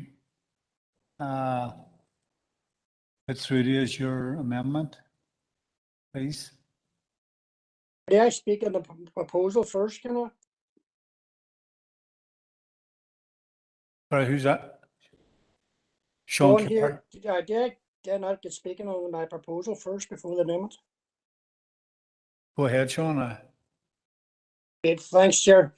No, look, this proposal come from the community who has been affected. You know, people are telling me their concerns about the TSG going into their areas. No accountability. Now, people can say all they want that there are mechanisms in place for to oversee this and can investigate it. The PCSP, Policing Board, as already says, Ombudsman. See the people of Craigan who was affected 6 months ago. How many of them organisations have been in Craigan to talk to the people that's been affected? I don't think too many of them. And that's where the lines on accountable mechanism. You know, these people, the reason for a survey, and the reason for a survey, and I'll be happy with the first amendment. It will give these people a voice because they feel as last 6 months they have had no voice. Some of them spoke to me who had questions ready for the police. Police didn't turn up. So these people feel let down by all these organisations, and I believe that to give them a platform to let their voices be heard in this survey, and maybe we can move things forward. Thanks, Chair. Thank you, Sean. Folks, I need to take a wee.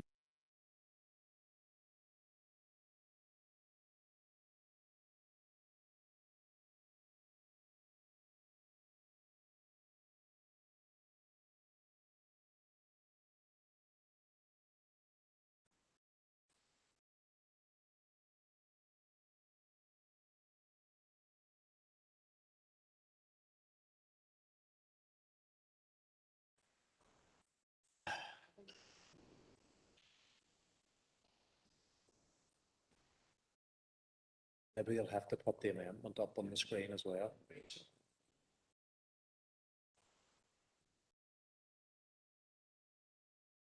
Thank you, Libby. Is that?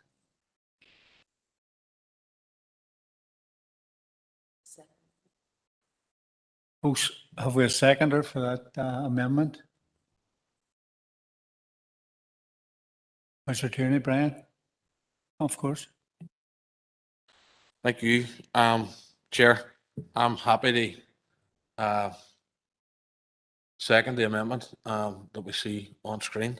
There's a number of concerns that I would share around the original notice of motion, particularly the last line, currently is devoid of any scrutiny or accountability mechanism.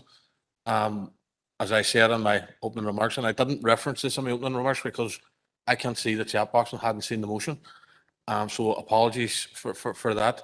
But, you know, the SDLP are actively playing a role in local community safety teams, which the PSNI are a part of, actively playing a role within the PCSPs and actively playing a role on the policing board.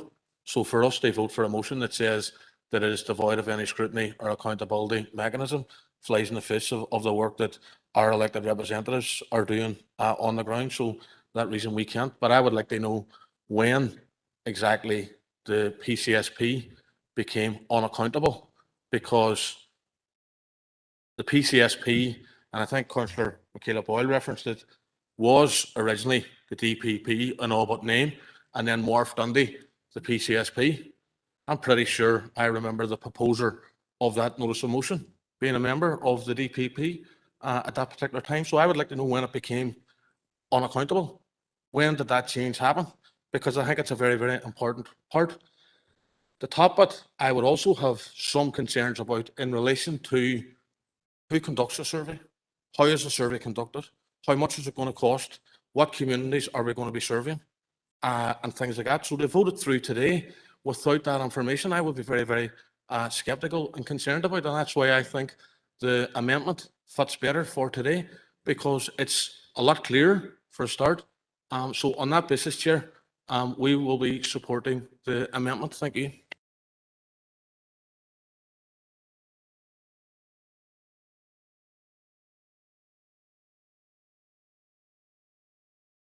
Okay, members,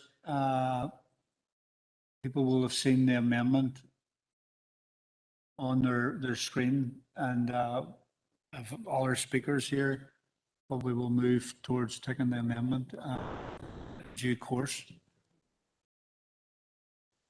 Yeah, look, I have never been a member of the PCSP, and I think it's I think if the SDLP and others don't understand why people feel like there's no accountability out there, they're maybe not talking to enough people. Because over the last year, we've had far too many discussions in this council about the fact that the police appear to be unaccountable. The Stormont executive don't appear to be able to hold them accountable. Our council can't hold them accountable. So the perception is Black Lives Matter, smash them up. People in Craigan, smash them up. People campaigning against Dalradians, attempt to pollute the Sperrins, arrest them, harass them. Women, as I said earlier, demanding the right to choose, lift them. And Palestine solidarity activists trying to have an action in the Guildhall, harass them, and basically try to intimidate them. There's no accountability. Where is the Stormont executive in all this? So that's why people feel, maybe not in this chamber, or if you're in the Stormont executive, that there is a lack of scrutiny, there's a lack of accountability. That's why that's in there, and that's why I would support the original motion as it was. Thanking you, Sean.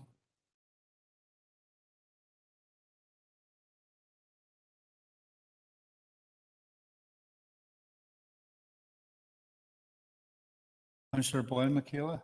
Yeah, thank you, Chair. And just given the comments that Councillor Tierney has expressed and listening to Councillor Ferguson, I think we'd be happy to support her amendment.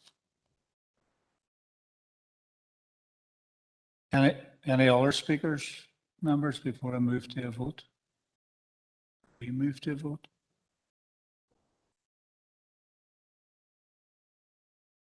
Councillor Doyle, Emmett. Thanks, Chair, for letting me on. Look, I mean, I think it is time for this council to escalate its action on these issues, because you know, and I say this with respect to you know, the other parties that have commented throughout this discussion, but surely if your party is in a position on the policing board to do something about it, and nothing has happened, then it's not working. And if you're going to have meetings with the district commander about issues in Craigan and they're still happening, then they're not listening. So, you know, whilst I get entirely where Sean's coming from, there's a whole rack of accountability mechanisms, but there just isn't any of them that work. There are no action mechanisms. You know, when it comes down to the, you know, the impact of policing in our communities, you know, even their own, the PCSB reports over many years for this city and district have borne out that people don't have confidence in the PSNI. And, you know, for people to say that there are all these accountability measures and, you know, what I'm saying to you is, if you have people on the policing board, why aren't they raising the issues that are going on in Craigan? If you really believe that the party's representatives are being listened to and being taken seriously as they should be, why are we not seeing any change? And I'll give you an example. Over the last number of weeks, Ainty have been in contact with the Chief Constable of the PSNI, who has now said, even to a member of the Oireachtas, that he won't meet with our party. Now, in terms of, we can go away and say that, you know, that's disproportionate and that that's not on. But instead, we're going to take action. We have told the PSNI and the Chief Constable that if he doesn't meet with us around this and many other issues around policing right across the north, that he'll be summoned to the implementation of the Good Friday Agreement Committee in the Oireachtas, and he'll do it on camera. And this council has to move from talking about this to acting on it. And I'll be putting forward a motion to council again this month for the new district commander, whoever he or she may be, to come before this council. But we can't keep asking the same questions because we're going to get the same answers that we've always got. It is time for us to act, and it's time for us to realise, with the greatest of respect to people who are on the PCSP, I'm sure they feel they're doing their best, but there is not any demonstrable change to the police attitudes in Craigan, Galia, Waterside, or anywhere else. We see it every single day of the week. And, when we're talking about human rights, and I refer back to what Alderman Devaney said, that, a 6-year-old standing outside a house in the cold, Morris being stared down by a grown man with an automatic weapon. I'm not really worried about the policeman's human rights. I'm worried about that child. And it is time for action. The time for us to talk about this again and again and again is long past. I have no problem with the motion, but I would say to all those parties who have representatives on the policing board and the executive, it is time for you to act, because it shouldn't be down to this council to do it on your behalf. Thanking you, Emmett.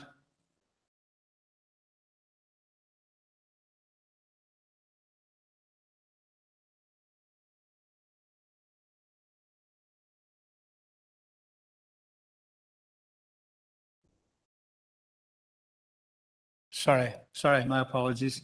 Folks, unless any further speakers, I'm going to ask Barry. Chair, I've been named down there just. Sorry, just go ahead, Alderman Guy, Darren. Thank you, Chair. We in the Ulster Unionist Party won't be supporting any of this motion at all. Recently, I've just been looking it up here, and I remember sharing it. The PCSP MI Safe Community Survey was carried out, perceptions of policing and justice. They have a breakdown for the council area, which is available on the NUSRA site, and that was carried out Northern Ireland wide, and all the information is on there. Perceptions of policing, how good a job they do, how bad a good job they do, treatment of the two communities here, and so on. So we won't be supporting any of this motion. I think such a survey has already been carried out. Thank you, Chair. Thanking you, Darren. Alderman Devaney, Morris.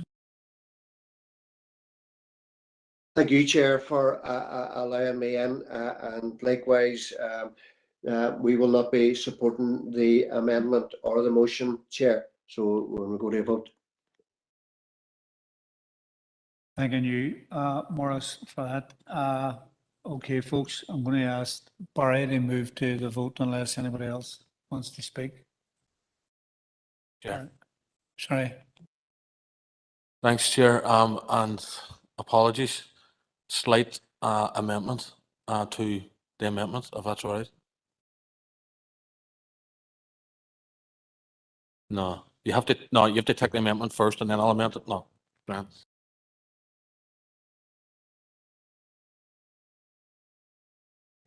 Thanks, Chair. For or against the amendment, members. So Alderman Morris Devaney. Against. Alderman Darren Gay. Against. Councillor Lillian Sonoy Barr. Sorry, members. Alderman Keith Kerrigan. Against. Councillor Lillian Sonoy Barr.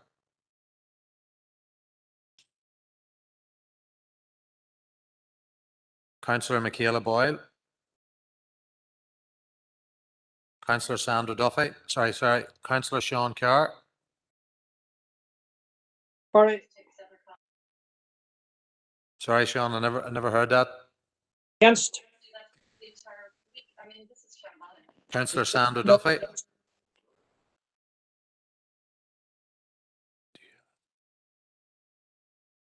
Your laptop's down. 20%. Councillor Stephen Laptop. Edwards, sorry, he's not here. Apologies from him. Councillor Rory Farrell.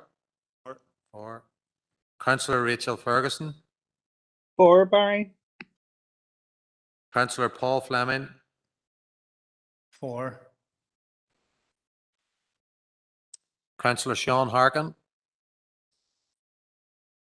Councillor Brian Tierney. 4. Chair for Lillian, sorry, my computer froze.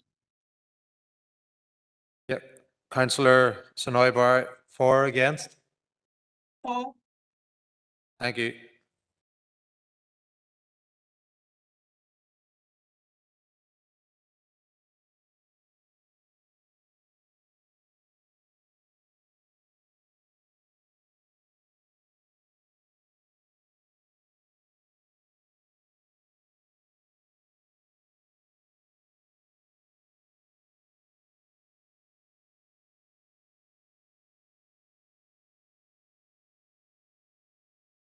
Members and fellow councillors and older people, against 5, 4, 6.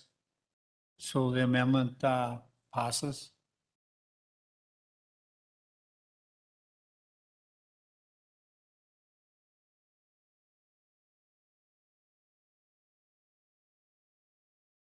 Come back to yourself, Brian. Councillor Boyle, you talked about an amendment earlier on. It hasn't been picked. Yes, I did, but given that Councillor Ferguson's motion has passed, I'm happy to withdraw my amendment. Okay. Councillor Tierney, Brian.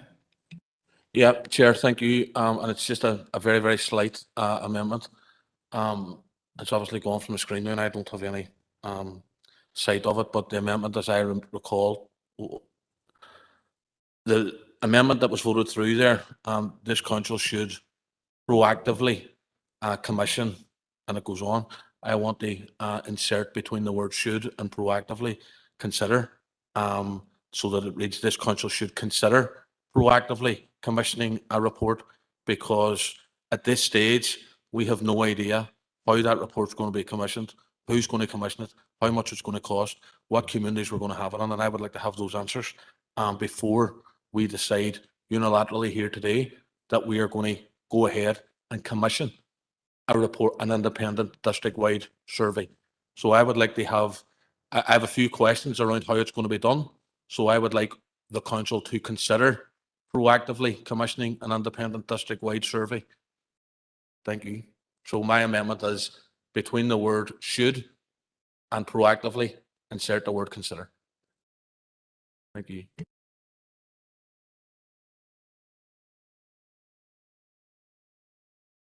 Sorry, proposed by Councillor Tierney. Brian, seconder. Councillor Farrell. I'm happy to second, Chair. Thank you. Thank you. Okay. Members, do we need to vote on this, or because I know some people were sort of indicating they're against the motion per se. So does there need to be another vote in relation to this amendment?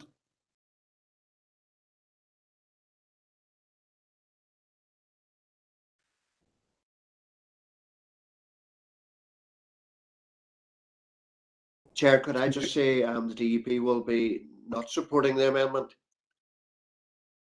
Sorry, who was that? Sorry, I didn't. Morris. Sorry, Morris. Okay, Morris. Okay, right. Well, Barry's going to run us through another vote here. Thanks, Chair. Alderman Morris Devaney. Against. Alderman Darren Guy. Against. Alderman Keith Kerrigan. Against. Councillor Lillian Sonoy Bar. Councillor Michaela Boyle. Councillor Sean Carr.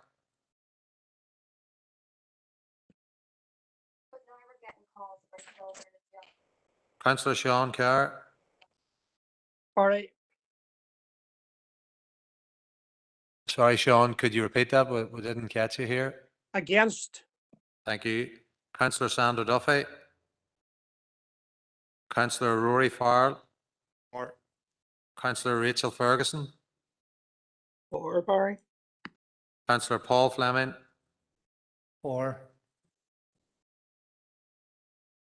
Councillor Sean Harkin, Against?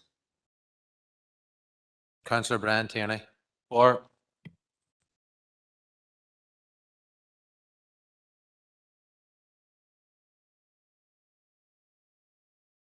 Members, that's the same result as the last time. Those against 5, those for 6. So the amendment carries. And if we now have a vote on the substantive motion. Ask the question. Just in regards to consider, how will this be determined? It's in the motion now. Council should consider who will decide. Yeah, but that's what we are. So it's going to full council to decide if we do a survey.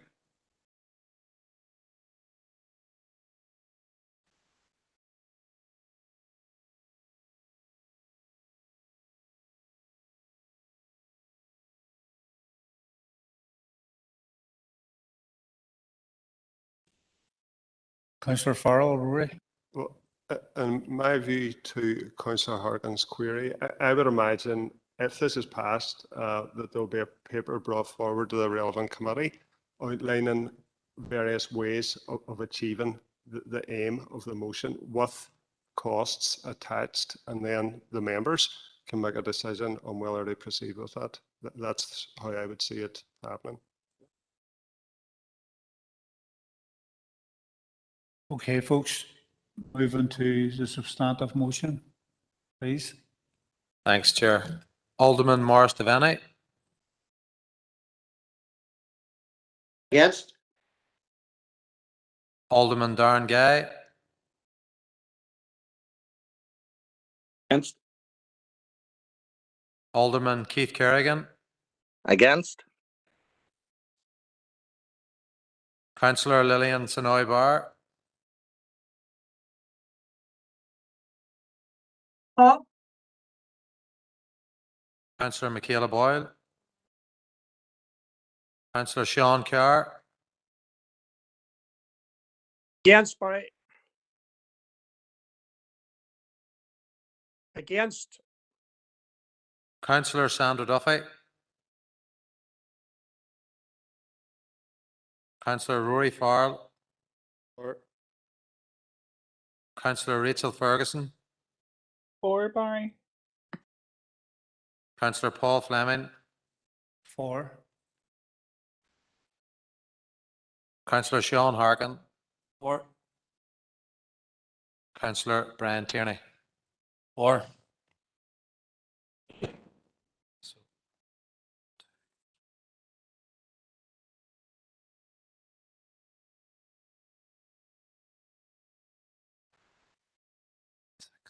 Seven, four. Sean. Members, that was 4 against and 7 for, so the motion carries. Thanking you, members. And thanks to Daniel and Eliza again. I don't know if they're still here or not, but thank you.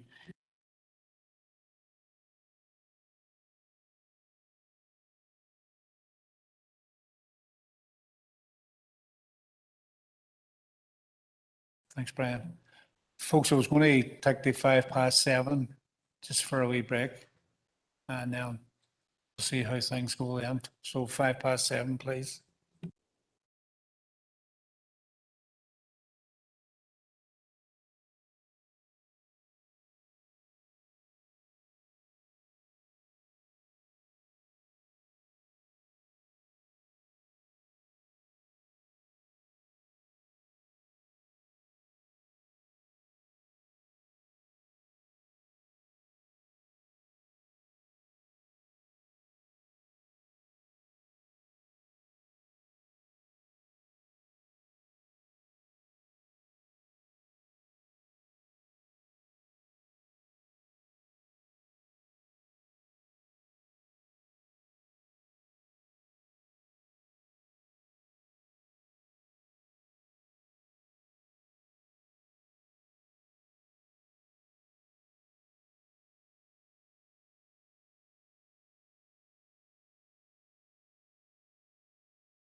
Okay, folks, we're ready to go, just after 7:05 and still a fair bit to get through. Folks, I'm sort of advised at the 8 o'clock in terms of the risk assessment, 4 hours. Now, if we get the 8 and we're not that far away from finishing, then we'll obviously, people can give me a steer on that, but if we've still a fair bit to do, then we may have to adjourn to another day. For now, it's chairperson's business, and I've had the 2 people contact me in regards to chairperson's business, the first of which was Sandra Duffy. I don't think Councillor Duffy is on the meeting at the minute unless she tells me different. But moving on to the other person who contacted me was Alderman Morris Devaney. Alderman Devaney, please.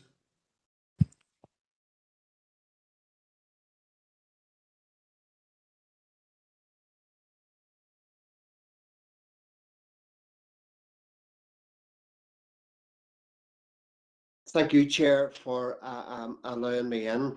And look, I know I was to come back and on the back of Sandra's issue, but I just wanted to ask in relation to the changing facilities within council ownership, is there any movement on when they might open? Because as the football season starts, and we know there are a lot of football teams back out training and on their pitches again, playing games.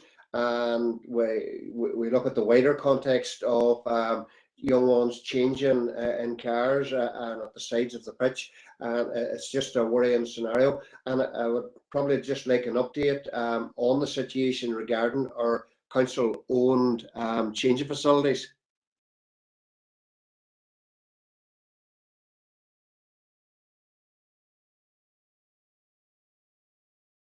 Thanks, Chair. Is this the same item, Brian, or sorry, Thanks, Chair, for allowing me on. I was scrambling through last month's minutes to see where I could squeeze this in, but thankfully Alderman Devaney has helped me out. I would like an update similar to what Councillor Devaney's asking for in relation to changing facilities, but currently at the minute, as I understand it, the position for people using council-owned leisure centres for the pool or the gym is that they're advised to come, which been called beach ready or pool ready. Obviously heading into the winter, that may not be the best solution. And for people who don't drive, I'm also told that they're being advised, for example, if it's raining in the winter, they're not allowed to bring an umbrella into the centre and stuff like that. Can we get an update on how we're going to proceed with this heading into winter? Because I think it's very important that we get the information out to the wider public, because people are coming to us with concerns. Thanks, Chair. Councillor Boyle Michaela. Yeah, thank you, Chair. And it's just on the same vein, and I know Councillor Duffy's not on the call, but she'd asked me to raise it on her behalf. Just on the same vein as other speakers in terms of leisure, particularly swimming, when will we have the reopening? And following on Councillor Tierney's comments, to be asking people to be beach ready and this weather just wouldn't be conducive to the current climate. Also, just I want to make the point that other councils are relaxing these measures. For example, Lisburn Leisure Centre has relaxed the measures in terms of opening. And just on the back of that also, I know I had spoke to the head of the department in relation to soft play reopening. For example, at Melvin, I know a risk assessment, I think, was to be carried out. So just to see if there's an update on the reopening of the soft play in Melvin. Thank you. Through yourself, Chair, be able to answer all of those together just for the 3 members. As of next Monday, members, for our leisure centres, we are planning a reopening of the changing and sharing facilities based on updated risk assessments. We've met with the team and corporate health and safety this week. So obviously all of the spaces won't be available. There's still social distancing, not all showers will be available, but as of Monday the 20th, that is, we're reopening leisure centre facilities. With regards to Alderman Devaney's query, The team are now going to carry out risk assessments on all outdoor changing pavilions. They will remain closed. The aldermen will be aware, some of them, the 2-block changing pavilions are very, very small, and based on risk assessments, the size of them, you could only probably facilitate 3 or 4 people in them at a time, and that would mean that there's 7, 8 or 9 of the team that can't get in. So those will remain closed. What we are going to do is look at the bigger changing facilities at places like Perhan or the Brandywell or whatever it may be that are presently only open for elite sports. So we'll do a risk assessment. So the bigger outdoor changing areas we do hope to open in the next number of weeks, but certainly the smaller 2-block change for 2 teams, it just doesn't make sense to allow 3 people in to a small enclosed space. So those will remain closed, but the leisure centre ones are open. With regards to Councillor Boyle's query around the soft play, yeah, work is underway on that, and again, it's a bit like the changing. The risk assessment would probably allow you to have 2 or 3 people in at any one time, and it's how we actually manage that. If there's demand for 20 or 30 kids to get into that, so that's a work in progress. That won't be opening next week, but we are looking at that in the next number of weeks. Thanks, Chair. Thank you, Barry. Okay, members. Members can move on to matters arising from the open minutes of the Health and Community Committee held on the Thursday, 22nd of July. And for accuracy, initially, pages 13 to 30 and pages 31 to 44. Accuracy, proposer and seconder, please. Proposed, Morris. Alderman Devaney. Sorry, Morris. I appreciate that. Second, Councillor Farrell. Rory, thank you. Taking it for matters arising, members, pages 13 to 30. Put your hand up, Sean. Councillor Hergen. Sorry. Okay. So pages 13 to 30, folks.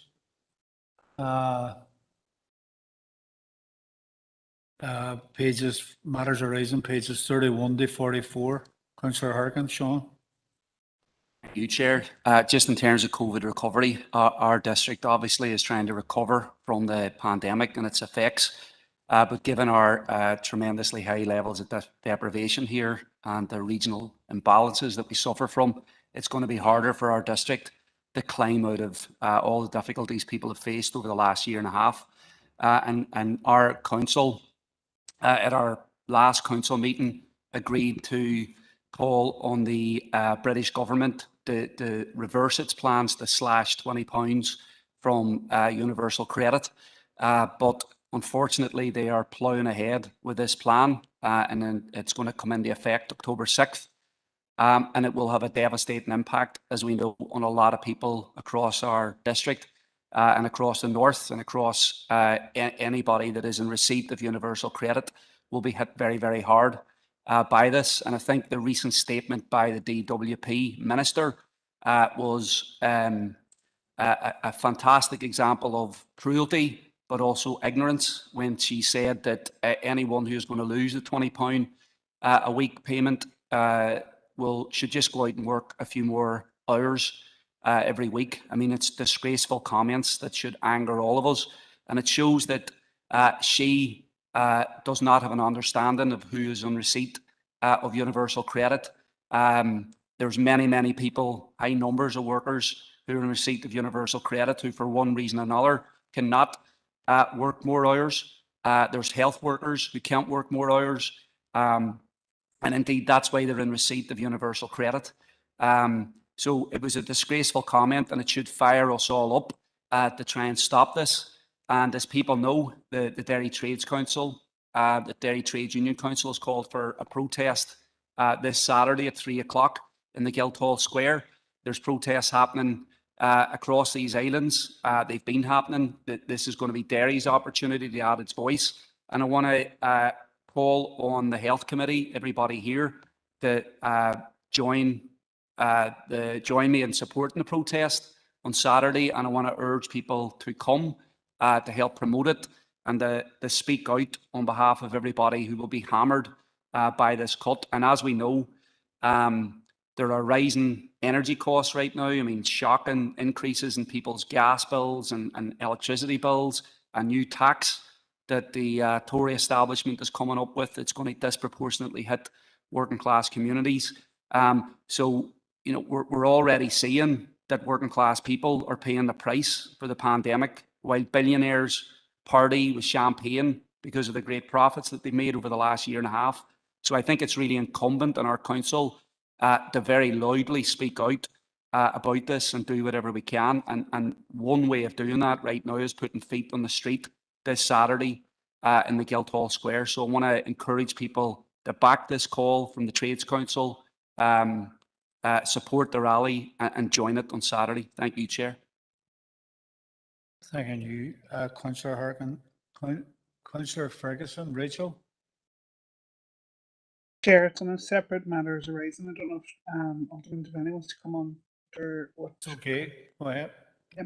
So I was trying to come in there when Councillor Boyle had raised the leisure centres and the swimming. So I'm going to come under City Bass Investment Works, HC 19021. It's just basically to ask Barry. Obviously, we've seen the swimming lessons come back on in our leisure centres, in particular our Foyle Arena, and unfortunately they're so in demand that, you know, I've had reports of families and parents who rang about 200 times and never got through. I'm just wondering, going forward, because the old system used to be the parents were queuing up whenever they were released, and obviously in this new way of living, is there consideration being given to an online booking system? Because it does seem to be a huge pressure on our leisure staff to answer the phone first and foremost, and then they're dealing with very angry parents who've had to ring 200 times to try and get through, to try and get a swimming lesson. So just that quick question. Thank you, Chair. Yourself, Chair. Yes, there is plans. We're looking at online phone calls and eventually when further restrictions, you know, around people coming into the centres as well. But there's been an unprecedented demand for our lessons, and we're also looking at a new aquatic structure around recruitment of additional resources and looking at additional pool time. If City Baths was opened at present, then we could put some of our user groups that are using both Templemore and Foyle Arena, and we'd actually be able to deliver more lessons. So that's something we're looking at in tandem with some sort of online system as well. Thanks, Chair. Barry, Alderman Devaney, Morris. Thank you, Chair. And I just wanted to come in on Councillor Harkin's issue, and look, just to put it on the record that the DUP have been condemning the cut of £20, and, you know, our MP Jim Shannon and Carolyn Lockhart have been very vocal in the House of Commons, and look, really voiced the opinion for Northern Ireland, you know, like many other areas, have seen an increase of people in poverty and living in absolute poverty. And look, just like to just put that on record that we are supportive of the £20 remaining. Thank you, Chair.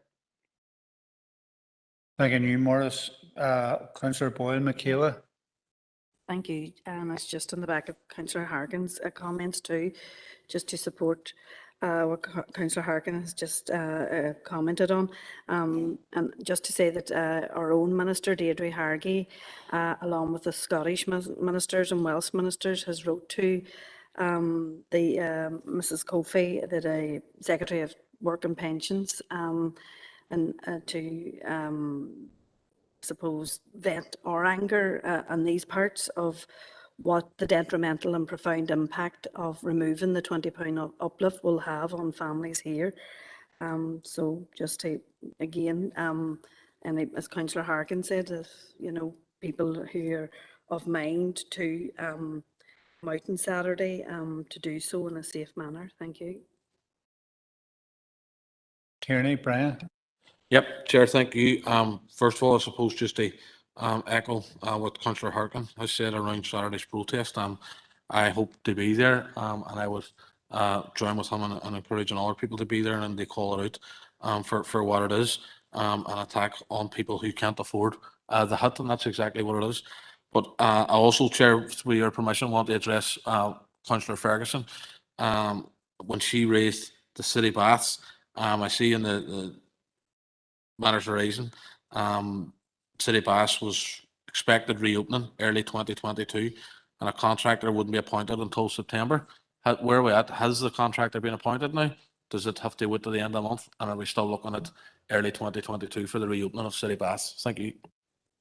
Through yourself, Chair, no, nothing has changed since that report. It's the end of this month and the programme is early 2022 at present still. So when that changes, we'll update members through a report.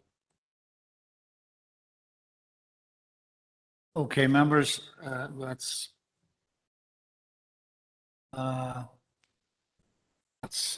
item 7 covered. We've already covered item 8. And on your behalf, item 9, could I welcome Erin McFeely, Chief Executive of Developing Healthy Communities, who's going to give us an update on European Healthy Cities Network, World Health Organization, and the bid that's going forward. If I could ask you, Erin, please.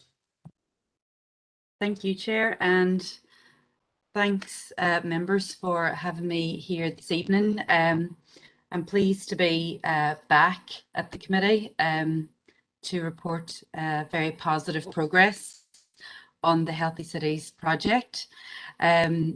So we now have in front of you the completed application, and the purpose of this report today is to seek approval from the Council so that application can be submitted to the World Health Organization for Derry Strabhan's designation to Phase 7 of the Healthy Cities Network. So the application has been informed by engagement with a cross sector of stakeholders.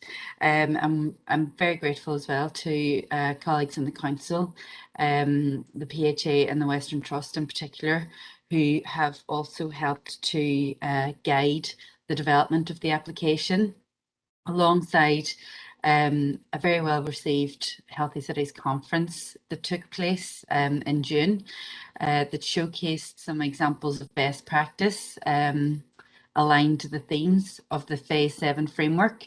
And at that, we were joined by over 90 participants who really came from a very wide range of agencies, businesses, education, and community and voluntary sector organisations across the city. So just briefly to recap on what's in the report itself. The report notes that the application is aligned to the Inclusive Strategic Growth Plan of the City and District and other key initiatives such as the City Deal and the development of the integrated care system. It also highlights some examples of excellent practice that exist in our council area, including the council's climate adaptation plan, approaches which integrate mental health with peace building, and the development of innovative solutions to sustainable practices. The application also highlights 3 priority areas of action that our area will concentrate on over the duration of the Phase 7 designation. And we've identified those as the promotion of the use of green and blue spaces as a resource to support recovery from both physical and mental challenges. The coordinated investment in medical education and innovation, and streetscape projects that prioritise pedestrians and promote prosperity in our area. So I'm sure that those will all sound very familiar to you as priority areas that have been identified. So just really to say that I feel that this is an application that the city and district can be very proud of, and that achieving the designation really offers the opportunity for us to celebrate the good work that is happening in the city, as well as an opportunity to promote collaborative approaches to tackling the health inequalities and the challenges that we know exist in our area, and to hopefully support recovery from COVID-19. That was really all from me, Chair. Thank you for that update, Aaron. Thank you, and for the work behind it. Councillor Farrell, Rory. Thanks, Chair, and thanks, Aaron. The application is probably one of the most comprehensive and professional that I've read since I've joined the council, so well done on that. So I'd just like to say the SDLP fully supports this application. It's going to create a cleaner, greener council area with healthier and hopefully happier citizens. We welcome the three key themes which are included. They're sensible, they're deliverable, and ultimately they should reap benefits and dividends for the people across this city and district. The first one is that we invest in green and blue spaces. We're extending our greenways. We're developing along the banks of our fantastic foil, and we've got great parks across this city and district. And the master plan for Clooney is going to be another feather in our cap.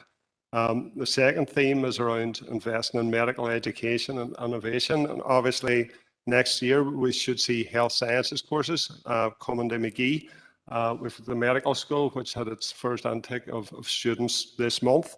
And we've got all the innovation projects associated with the city deal too. And the third theme is the streetscape projects. I think personally that there's fantastic opportunities around our city centre for more pedestrianisation. And we witnessed it at the Cathedral Quarter weekend, I think it was probably 2 weeks ago, where large portions of the city centre were pedestrianised, and it was just so vibrant, and there was an amazing buzz, even though it was raining. And that's something that we should be doing more of. The health inequalities across this city and district are well documented, and most of them are linked to poverty and deprivation and vulnerabilities. But the themes and the strategic aims of our application will address that. So thank you very much for all your hard work on that, Aaron. Happy to propose the item. Thank you very much. Councillor Boyle, Michaela. Yeah, thank you, Chair, and thanks to Erin for her. I want to say thanks first of all for the Healthy City conference back in June. Well done to everyone involved, including yourself. And just to say the work that's ongoing in tackling health inequalities from the cradle to the grave right across the city and district. Just want to commend the work that you're doing in that regard. I suppose just on like Councillor Farrell, we have parks in Strabane. We don't have great parks, but hopefully the play plan consultation that has opened will change all of that. But I just want to say, the health inequalities across the district are profound in comparison to other countries and other areas. So as a community, we need to be doing everything we can in our power to ensure that there is change. I welcome the work around the climate adaptation plan, and I look forward to hearing more about that in the not so distant future. For climate change is one of the biggest things that is really coming at us in a way that we really don't want it, but we have to deal with it and work with it and support the work that others are doing in that regard. So thank you, Erin, and I'm again happy to propose and approve the application. Thank you, Michaela. Councillor Harkin, Sean. Thanks, Chair. First of all, thanks, Erin, for the extensive documentation that we were provided with, because it allowed us to see what our ambition is in terms of the council, and it also allowed us to see how far back historically the work that's went on in terms of the Healthy Cities project and everything else. And it was very useful to be able to read that. And I very much support our application for this, because I think it helps to forefront and highlight and foreground the work that we're attempting to do to make our district a healthier place. And I think we've got a tremendous amount of work. So I would like us to get this application if it assists in making this place healthier. But when I look at like from 2009 to today, we have massive health inequalities that we've discussed over and over again. We have huge challenges when it comes to poverty and deprivation.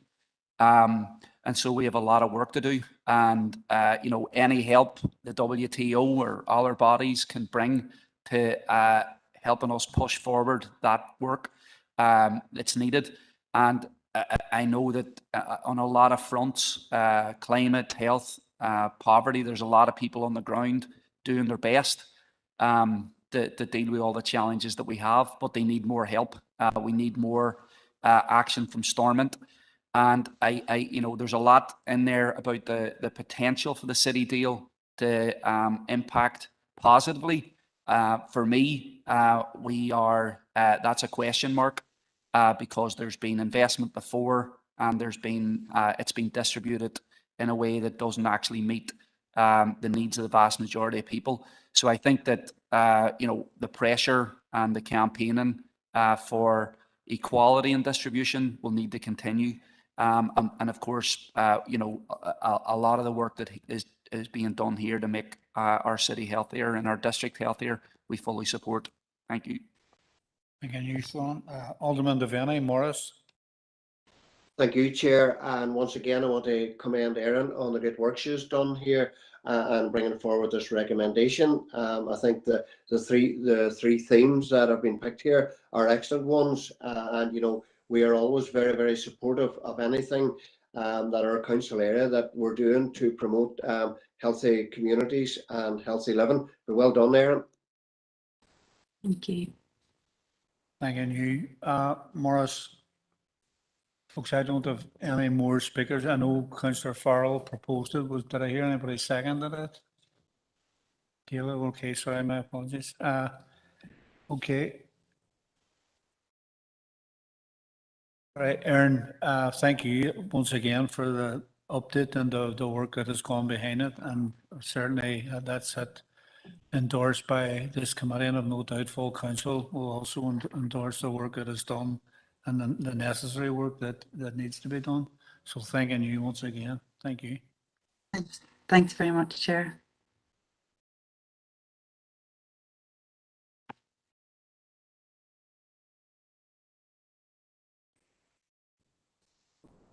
Thanks, Chair. Members, the purpose of this report is to seek your authority for the construction of a car park by the Maiha Gaelic Athletic Club on lands that is leased to them by council.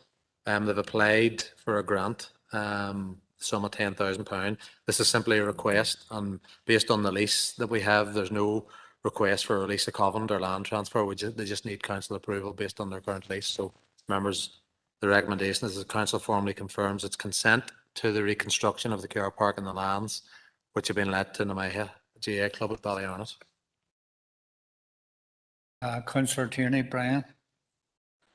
Sure, thank you, and happy to propose the recommendation. Anybody who's been down and around Maiha can see the development which has gone on down there, and they've got a good enough track record of pulling in external funding, which they've done again. And as Barry has said, all they need is our approval to go ahead with a new car park, and I'm happy to propose the recommendation. Thank you. Councillor Doyle, Emmett. Thanks, Chair, for letting me on. Just want to echo, I suppose, what Brian said. And we know Maiha are really central to the Ballyarnett community. It's the camogie and the hurling that is going on down there is going to ensure that Derry at some stage will get to some sort of a senior final, of no doubt. And while it's probably not relevant at this point, I'd also like just to point out that they're doing a fundraiser at the minute for 2 acres in the beautiful Donegal Heatlth for £1 down at their Derry Nannan's Ball. So any member who wants to support them, you can do so online. Thank you, Emmett. Alderman Hussey, Derek. Thank you, Chair, and like others, I mean, congratulations to any sporting club that endeavours to upgrade the facilities that they have. Just one query. I noticed there the funding is from Ochram. Can somebody explain what that is? There might be others interested in the funding if it was available. Thank you. through yourself, Chair, that was included in the letter that they had written to our Chief Executive on, so I'm not entirely sure what it is. It's a funding body of some description. That's all it just stated in the letter, that they needed our consent to do it based on the release.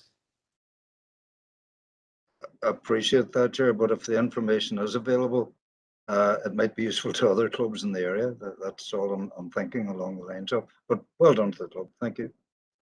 Thanking you, Derek. Councillor Boyle, Michaela. Yeah, Chair, thank you for letting me in, and just to say, to wish Namaya the best with their upgrade in terms of the car park.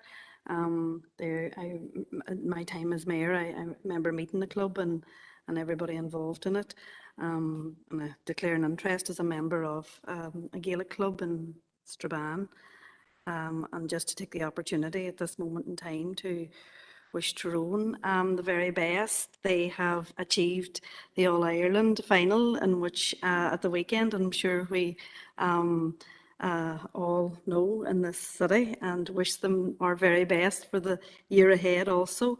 And maybe if we could ask Barry to write a letter of congratulations to them. Thank you, Chair.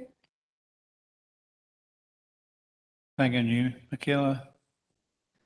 31 other counties. Chair, I'll second Michaela's proposal that Barry writes a letter on the condition that we're allowed to watch him while he's writing it.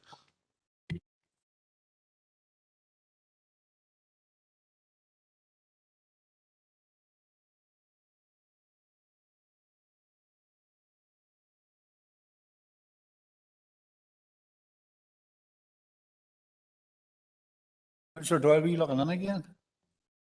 Thanks, Chair. No, I was just going to go back to Derek just to say that it's the RM programs from Groundwork NI, Derek. If you want to tell people just to go on the Groundworks website, I think the fund might still be open. Thanking you, Emmett. Thank you.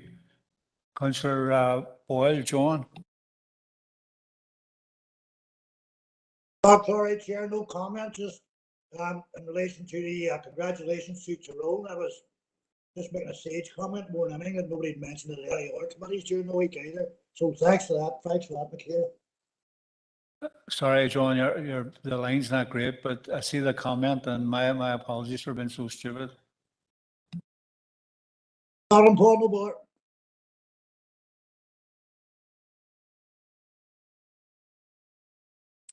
Members, the purpose of this report is to seek your approval to launch a procurement exercise to appoint a suitable supplier to undertake the development of the Good Relations Audit and Strategy 2022 to 25. Members, you'll be aware that this is an ongoing piece of work that's required in order for us to draw down money from the Executive Office. So you'll see in the detail around the report, the current strategy is due to expire in May 22, and that's the reason we need to do this. So the money is available within the current Good Relations budget, and that budget is £8,000, which can set aside for this piece of work. So the recommendation that as members approve this request to launch a procurement exercise to appoint a suitable supplier to undertake the development of the Good Relations Audit and Strategy 2022 to 25.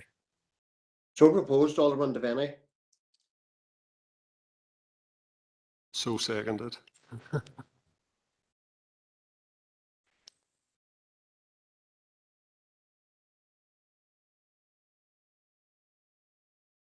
Thanks, Chair. Members, the purpose of this report is to seek your approval for the allocation of additional funding provided by the Department for Communities to support grassroots community and voluntary sector organisations in response to COVID-19. And just for reference, members, this is for an amount of it. There are still money remaining out of this, the COVID monies. We still haven't got a letter of offer, members, and we've been speaking to colleagues in DFC yet. We're not quite sure yet, has this money to be bid for within the monitoring rounds, but we expect a letter of offer within the next number of weeks, but it could be October before that arrives. So you'll be aware that there's been 3 million earmarked for this works, members.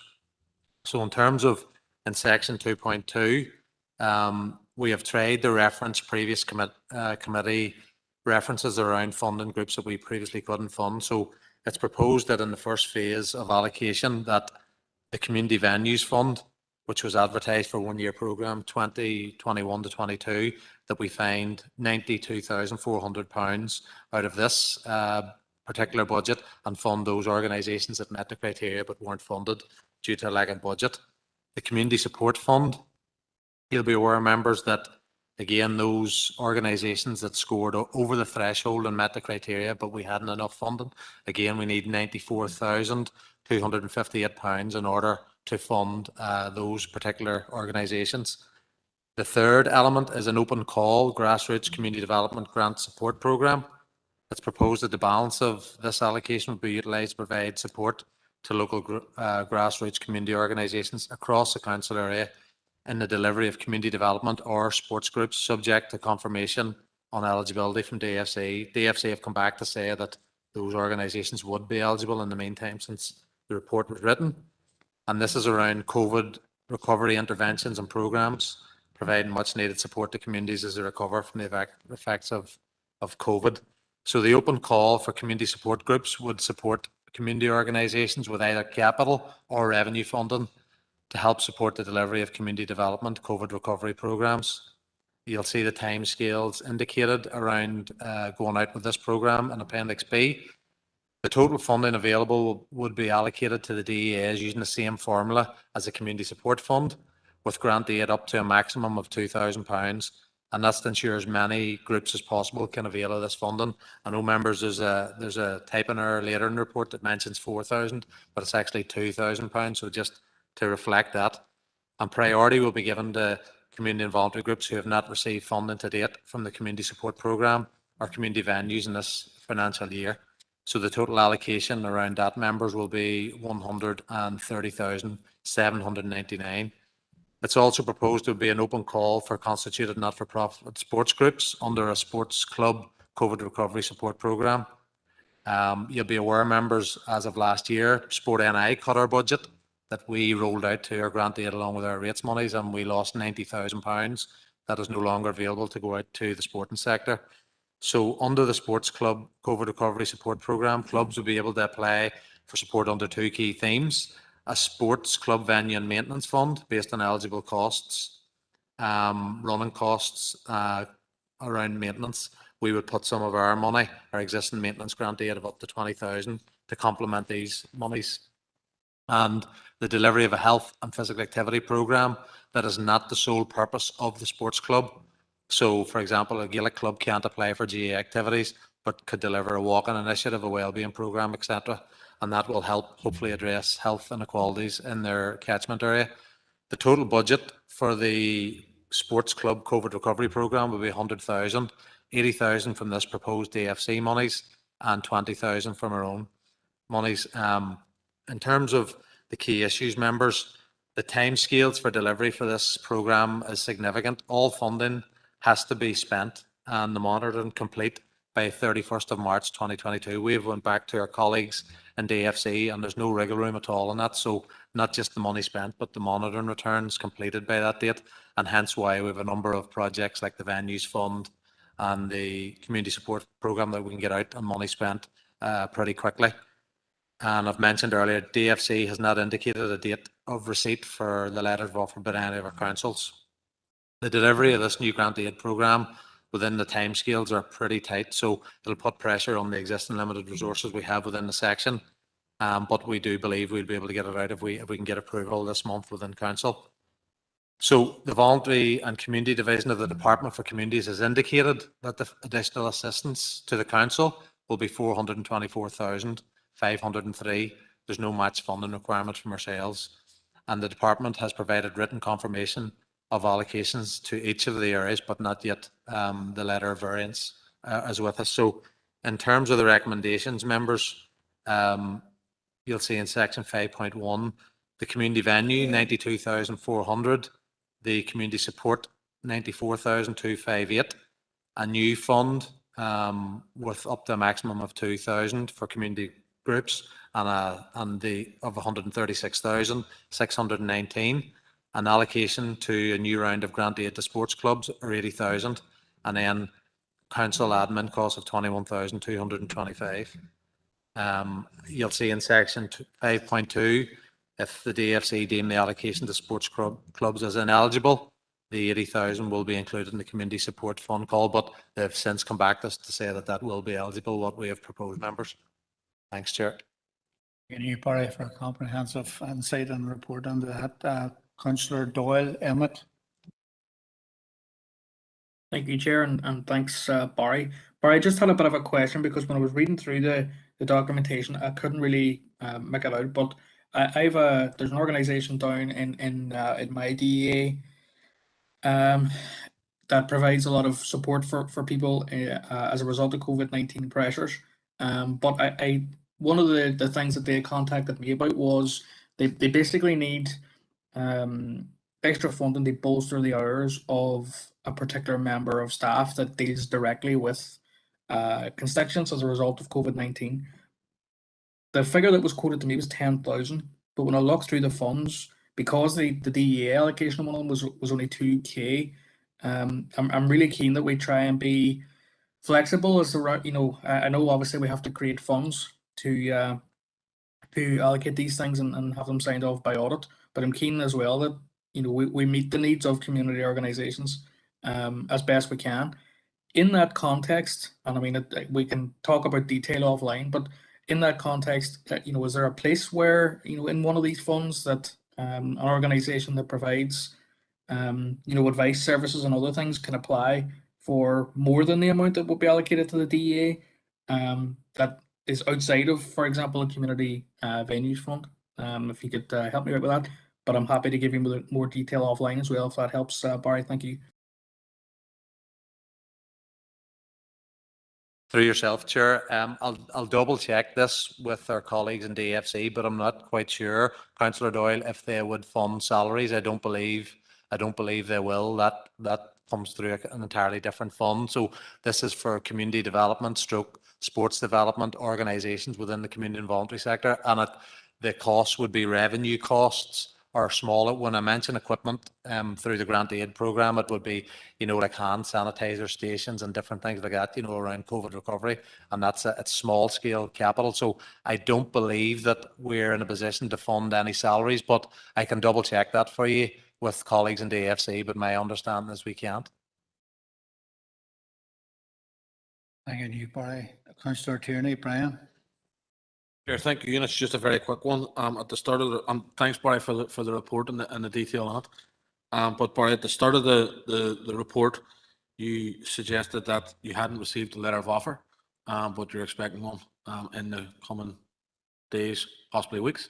You then went on to say that you're unsure whether or not this money has been bid for through the monitoring rounds. So can I ask, how can you be expecting a letter of offer if you don't know whether it's been bid for by the DFC minister in the monitoring rounds? The money, through yourself, Chair, has been set aside. I'm just not sure if it was the last monitoring rounds and then they're waiting to come out with a letter of variance, or the ones at the end of this month. So if it is, then we expect it early October. If not, we should get the letter of variance. It's actually, I should have used the correct term, it's a letter of variance on our existing award that we get from VCU. So it's a letter of variance. So if it has already been bid for and approved, we hope to get it before the end of the month. If not, we will get it. We are expecting to get it by hopefully the first or second week of October. So that would allow us to get out with the other grant aid programme. Chair, through you, just a quick one. If it was the latter, Barry, that you've just explained, would that extend the time period for spending the money by the end of March 2022? No. No, thank you. Yourself, Chair. No, officers in DFC have said this is specific to this financial year. So we have impressed upon them the urgency of getting this out, because not only, as I've highlighted, has the money to be spent, we have to carry out all of the monitoring returns and get them in with colleagues in DFC. So that we have felt as an officer team that the grant aid programme is the quickest way for all those that have been already assessed to get it out as urgently as we can.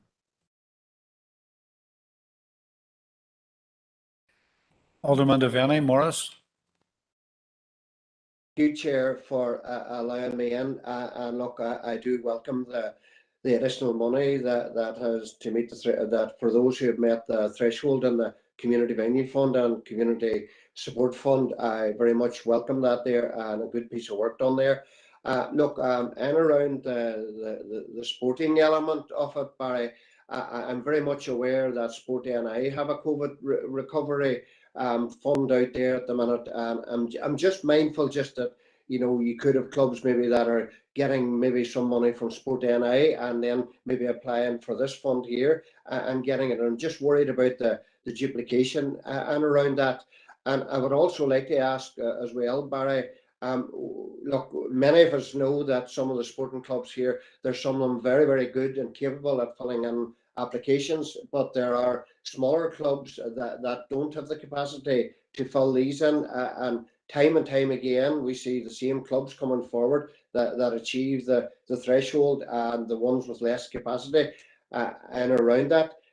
The other fund, no problem with that either. But I'm just wondering, Barry, was there any thought even given in maybe, you know, a while ago we set up the local growth partnerships to deliver funding, and, you know, I sit on the Sperrin one, and was there any merit given or any discussion with them and around the funding who might need the funding? Because I know those people that sit on the local growth partnerships will agree with me that, look, that group in there really knows where the need is. You know, they're well placed to deliver COVID response money. And I'm just wondering, was there any thought or merit in maybe giving that money to the local growth partnerships to divvy out to the relevant groups? Thanks, Mayor or Chair. Thanks, Alderman Devaney. With a couple of questions there through yourself, Chair. The first one with regards to the sports funding. I'm aware Sport NI are launching a programme, and it's a crowdfunding initiative, so clubs have to have a match funding mechanism in place as well. And we do know that some of our smaller clubs in the district wouldn't have that capability of doing that. But I don't think that we will be worried about the duplication. We'll be assessing on our own criteria, linking in to local growth plans and areas into governing body plans. And as I've said, Sport NI actually wiped out 900,000 or 90,000 pounds. That actually gave us over 100,000 pound in the last year of funding. So that has been taken out of the district. Members will be aware we wrote to Sport NI on that. So this will be a much valuable resource going back in to assist those sporting clubs that have been badly hit by the pandemic. With regards to the funding to local growth partnerships, there still is an element of funding in the previous COVID funding, and the team are meeting with them. And I know there's another funding mechanism around access to food again, and we'll be rolling that out with the growth partnerships.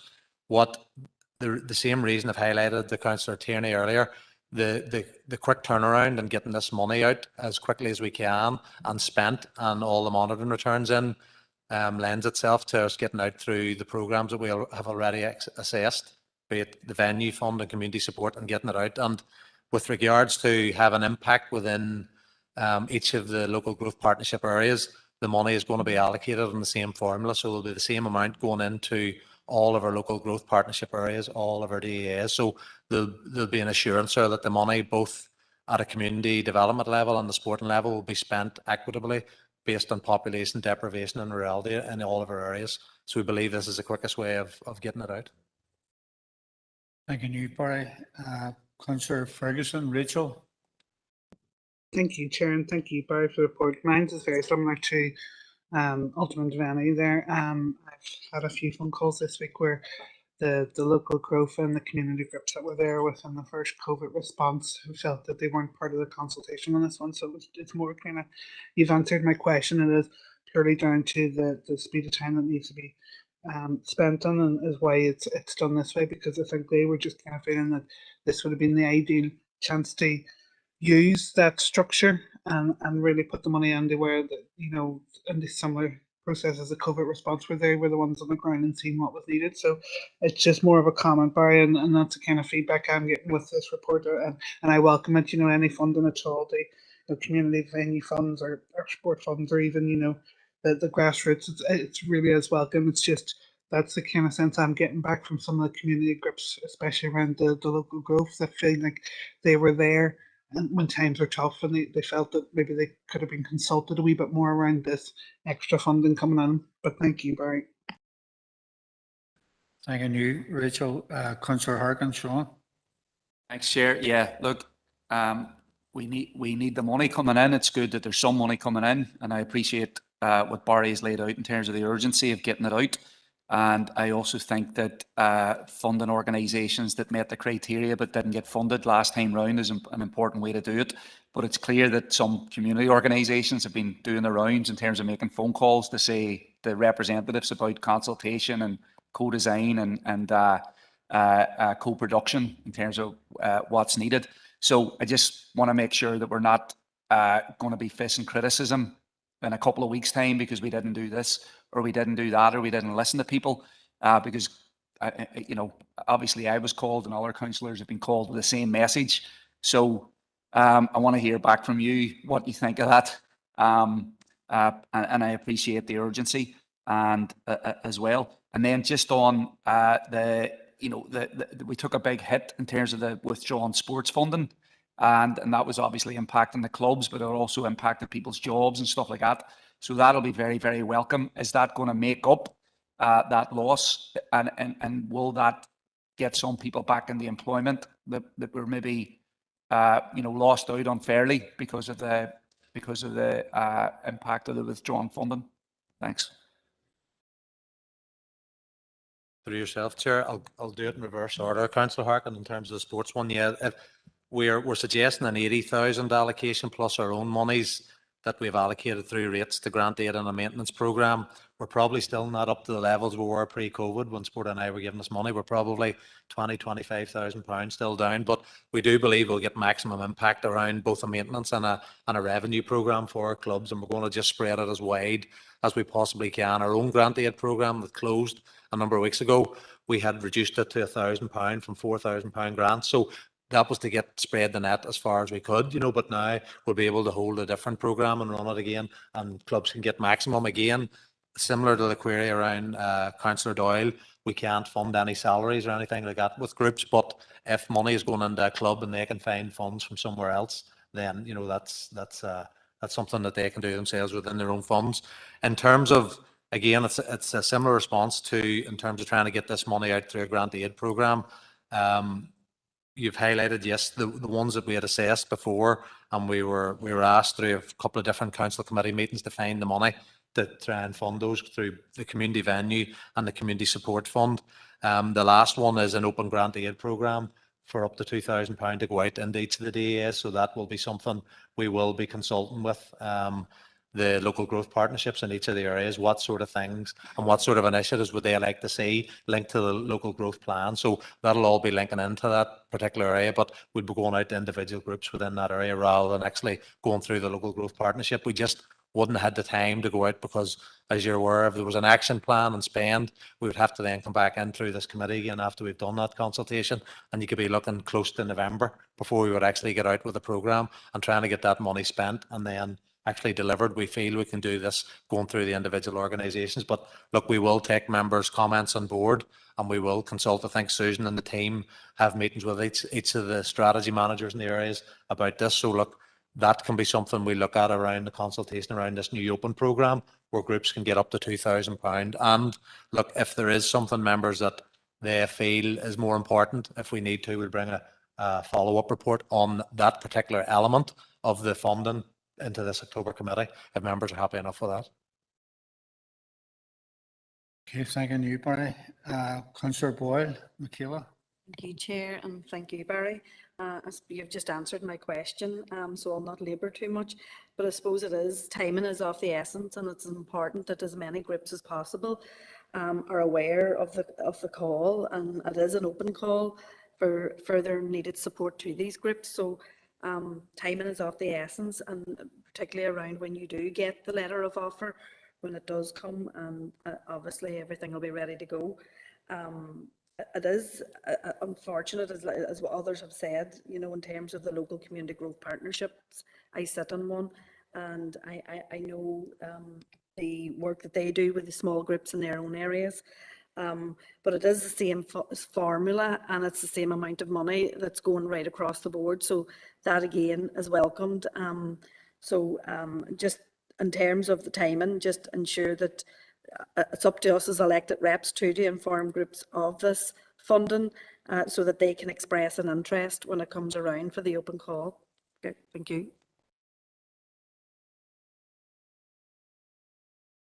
Thanks, Chair. I'd just like to say to Barry, this makes sense. It's not that long ago that we had a very lengthy debate about the oversubscribed Community Venues Fund and the Community Support Fund. They're very worthy organisations that put on an application, met the criteria, the fund was exhausted and they didn't get a penny.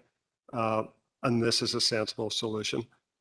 We debated it for quite a while in Health and Community, and then again at full council. And I didn't think we'd be in a position to actually fund these organisations.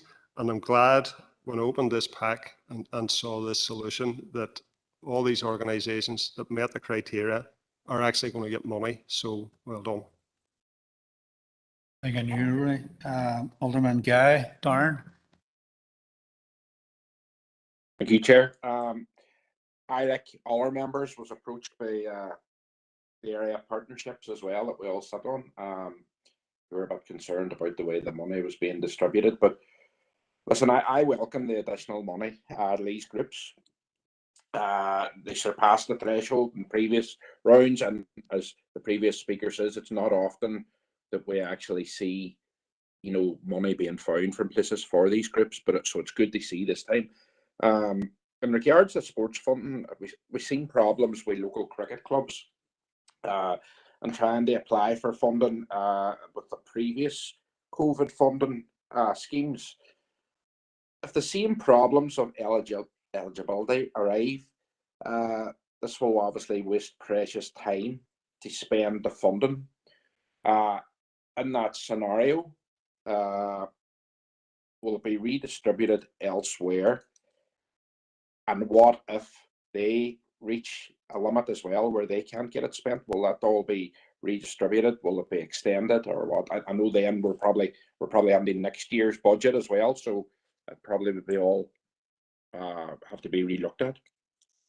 Thanks, Chair. Thank you, Darren.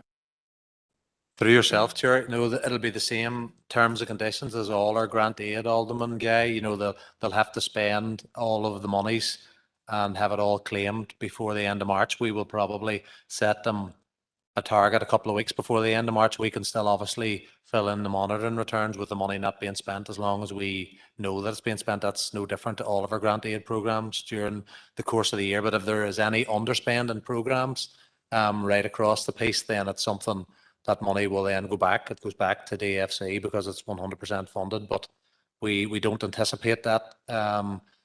With our community development organisations and sports groups that have been quite vocal to officers as well as members in terms of the need and demand and the lack of budget available. So we think we'll have plenty of demand and we'll get this money spent if we can get moving on this as quickly as possible. Thanks, Chair. Thanks, Barry. Thank you. Thanks, Darren. Thanking you, Barry, and the team for the work. And thank the members. Folks, I don't think this was long. Barry, you mentioned putting in a phone call or to the strategy managers. Can I just encourage that so they don't feel like they're being bypassed? Because I think if you hear them out and get input on their concerns about the delivery, I think that'll be appreciated. Folks, unless I'm mistaken, there's a number of recommendations there. I don't think they were proposed. Somebody proposed. Councillor Farrell, Councillor Tierney.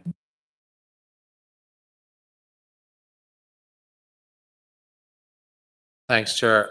Members, the purpose of this report is to update you on the members' direction that this council undertakes an investigation into the sectarian singing and comments emanating from the Castlederg Young Loyalist organised concert on the 9th of July in Albert Street Car Park, Castlederg, and bring back a report, and that council contacts the group to have loyalist flags and bunting removed.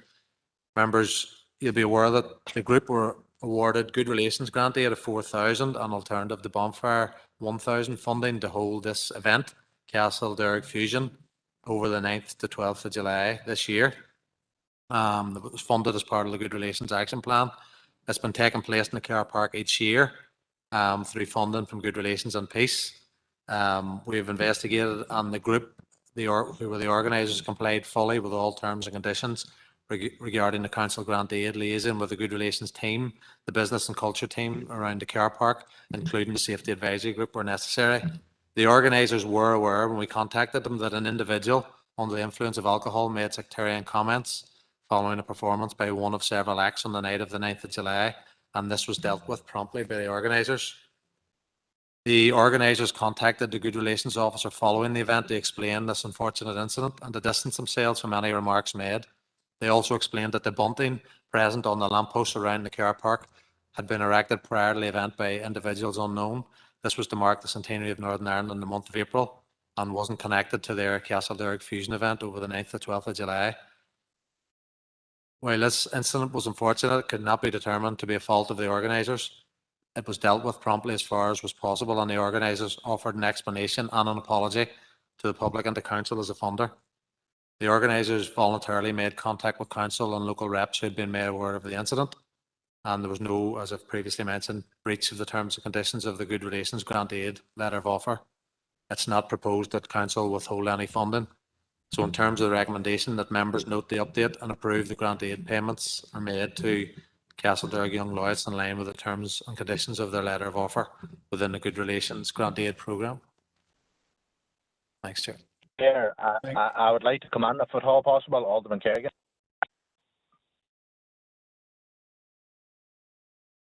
Alderman Kerrigan, sorry, go ahead. Thank you, Chair, for allowing me in. Apologies, Chair, I'm on the mobile phone now and no longer have my chat box facility. For I had still in the meeting, but I had to leave the meeting, so I'm no longer on the iPad. Chair, I'm content to propose that we accept the report, the officer's report, and I do commend the organisers, the Castlederg Young Loyalist Band, for taking the initiative and making contact with council and their condemnation of the individual who was suspected to be under the influence of alcohol. The band has acted responsibly. The band has, it was, as stated at the time, they complied fully with the investigation by council officers, and they were content to do that. And from having had discussions since the initial complaint was raised through Councillor McHugh, I have spoke to many ones that had attended the event over the three days, and they were very much minded, a family-friendly event. I mean, particularly on the Monday, you had one sitting, you had children on funfair rides, and you had a crowd sitting at tables watching an Elvis impersonator. It definitely couldn't be described as a sectarian event. For individuals that didn't want to go into a public house and were content to just sit and enjoy the environment, it was good. Yes, someone stepped out of line. The band have condemned it, and credit to them. And again, I know there was an issue in regards to flags and bunting, and Chair, again, the band said that it wasn't put up by them, and that's fair enough. And again, as raised previously, it's centenary bunting, as far as I can see from looking at it. And yes, some of it is erected on council property, but some of it is half of it is erected on DFI road service property. And I think there's a lot of flags and bunting erected throughout this council district, and it's a difficult one to go in to try to go down that line. So no, Chair, along the lines, I commend the band for taking the initiative, coming to council officers and dealing with the issue, and I think as a credit to them.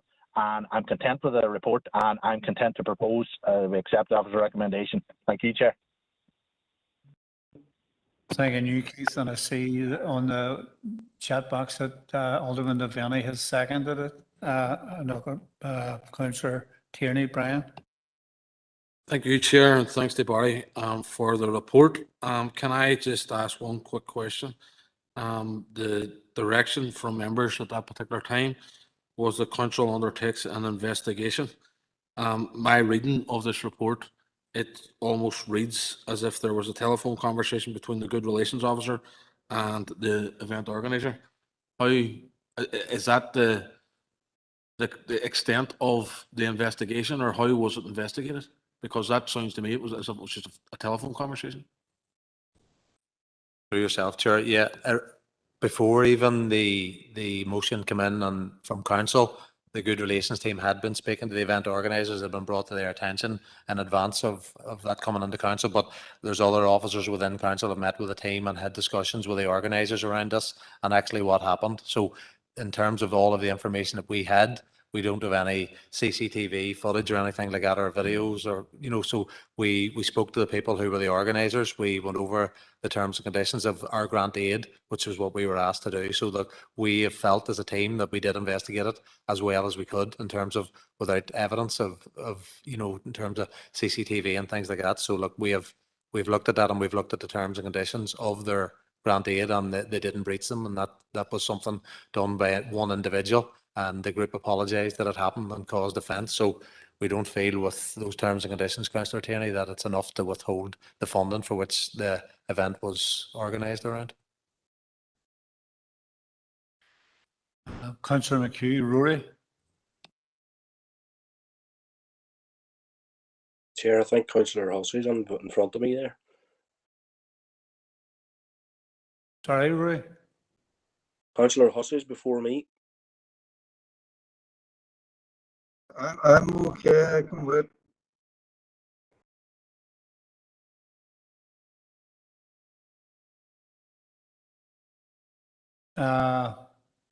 Councillor McHugh, Rory.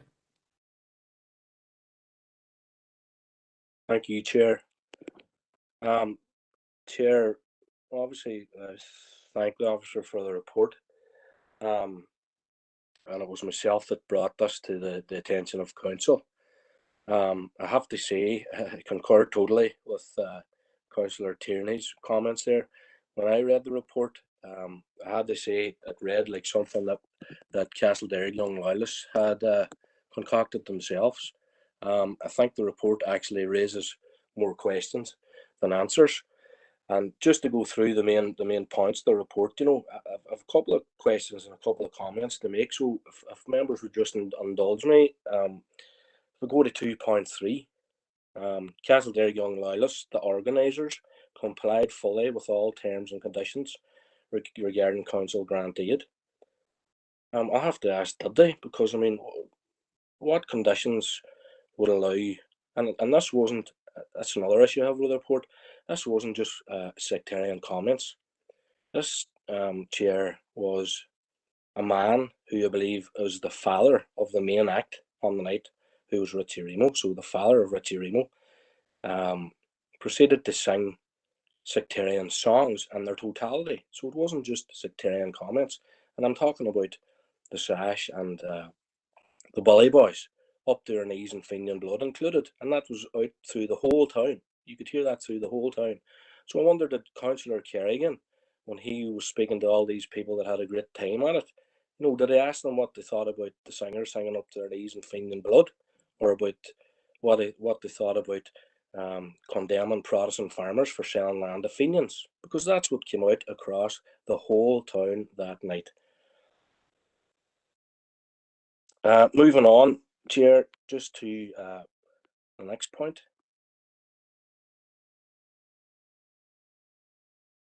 The organisers are aware that an individual under the influence of alcohol made sectarian comments following a performance by one of several acts on the night of 9th of July.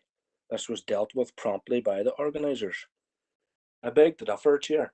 You know, how can a report state that it was dealt promptly with by the organisers when somebody's entitled to sing songs in their entirety, and then following up that then by giving a sectarian speech? You know, it just doesn't add up, Chair. Moving on then to 3.2, the organisers contacted the Good Relations Officer following the event to explain this unfortunate incident and to distance themselves from any remarks made. I have to ask, when did they contact the Good Relations Officer? Was it immediately after the concert, or was it after I raised it in council? There's a bit there too about the bunting in the council maintained car park. They also explained that the bunting present on the lamppost surrounding the car park had been erected prior to the event by individuals unknown. This was to mark the centenary of Northern Ireland in the month of April, and therefore was not connected to the Castleberry Fusion event, 9th to 12th of July, for which the council funding was awarded. I can totally accept that it wasn't erected as part of that event. But the reality is, for members that maybe aren't familiar with it, this car park is a council-maintained car park. It is directly adjacent to Castleberry Orange Hall, where Castleberry Young Loyalists are based and practice. The flags that are up have Castleberry Young Loyalist Flute Band written across them. Not all of them, but some of them. So are we seriously expected to believe that persons unknown are erecting flags with Castleberry Young Loyalists and blazing across them, unbeknownst to Castleberry Young Loyalists? Come off it, Chair. I'm not buying it. 3.3. Whilst this incident was unfortunate, it could not be determined to be a fault of the organisers. Well, whose fault is it then? You know, the question needs to be asked. The organisers have to take responsibility for the incidents that took place at their event as the organisers. One follows the other. 3.3 as well, Chair. The incident was dealt with promptly. I've already covered that. I don't think it was, far from it. And to add insult to injury, the report says the organisers offered both an explanation and apology to the public and to council as the funder. Well, I beg to differ, Chair. I never heard any apology from Castleberry Young Loyalists. And if members would beg my indulgence, I'll actually read out the statement that they made publicly, and members can come to their own conclusion. Castleberry Young Loyalists are disappointed council have decided to investigate our hugely successful community concert on 9th, 10th, 12th of July. All participating performers were booked via a stipulated agency, and as organisers we neither requested or dictated content or are responsible for the performance decisions of those acts on stage. Castleberry Young Loyalists have fulfilled all of the requirements in terms of the grant terms and conditions, and as such the payment of all funding should be honoured within the normal timeframes. That doesn't read like an apology to me, Chair. And just to conclude, Chair, there's a bit in the report there too that says that they contacted local representatives. Well, I'm a local representative. They didn't contact me. Not that I would expect them to. But Chair, you know, in my opinion, you know, this report is basically a sanitisation of what happened that night. And I have put it on record before. Yes, the Castleberry Young Loyalists have been involved in some outreach work to try and improve community relations in Castleberry, and I'm the first to commend them for it.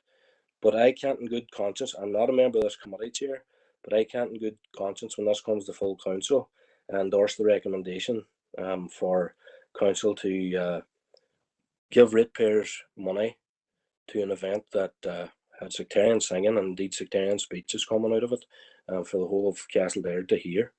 And I mean, I can accept it was a 3-day event and there's fun day and all that there, and you know, the other 2 days I'm sure went off with no problem, but I don't know what actions or repercussions there should be put on this event, but maybe a third of the funding as a suggestion or something, but there needs to be somebody held to account, because as I say, ratepayers' money shouldn't be going towards things like this when incidents like this occur. Thank you, Chair. Thank you, Rory. Councillor Tierney. Brian. Thanks, Chair. I did indicate to come back in there after Barry had answered the question. Obviously, Councillor McHugh has gone into the report and was in the locality at the time of this event and is obviously better placed than I am to scrutinise the report. I have to say I'm slightly disappointed in the term investigation being used, because it still reads to me as if we had a conversation with the organisers of the event who, according to what Councillor McHugh has said, were aware that a potential of funding may be withheld. And we spoke to the people who were going to be financially impacted by that, and only them. It nearly reverts me back to the conversation I had earlier today about that gaming arcade where they advertised in 2 papers. But I just don't know whether we have done proper due diligence in this investigation, and I'm slightly concerned. And disappointed that, you know, Councillor McHugh, and again, I wasn't there, but Councillor McHugh saying that this could be heard right across Castle Derrick. Have we spoken to anyone else? You know, or is it maybe a case that it's only Councillor McHugh who might be annoyed and disappointed at what I heard? I doubt that's the case, but we haven't spoken to anyone outside of the event organisers to find out how they feel about it, what they think about it, how they felt that particular night in their own village, and worried about, you know, the perception that was going on at that time. And I just don't think that we've done enough. They properly investigated, and I'm slightly disappointed in that. Thank you. Thank you, Brian. Councillor Doyle, Emmett. Thanks, Chair. And do you know what? Whilst this is not anything local in terms of my DEA, I'm actually a bit annoyed about this. I think just on the vein of what other members have said, because for a start, you know, I knew exactly what Councillor McGee was talking about whenever he brought this to council in the first place. And to see this report, it just doesn't reflect the concern that I would have expected officers to convey to the organisers and to find out information from, because we genuinely have to be whiter than white when it comes to ensuring that the public money that we give out for events is used in the best possible way, in line with good relations and all the rest. And I do think, and I mean this with all greatest respect to the officers, I know they work very hard, but I get the feeling here that somebody in the office looked at the minutes from what Rory had said, and then went off to try and pick boxes, and that's not on. I really genuinely feel that if we're asking officers to carry out investigations, whether that be as we do have with audit and all the rest, that people are concerned primarily with getting to the bottom of the issue. And I genuinely, if I was Rory at this stage, and I know he's annoyed, I'm certainly annoyed because if this happened to Ballyarnett, he'd be jumping mad because this report, honest to God, is just no good. And people should reflect on that from a staff perspective. Thank you, Emmett.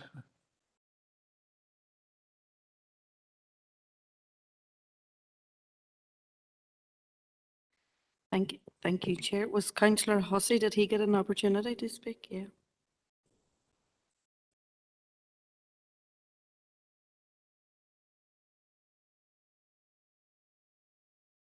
I'm sorry.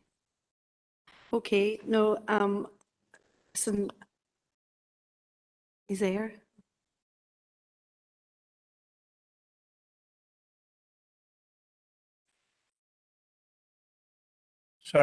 Sorry, folks, my apologies.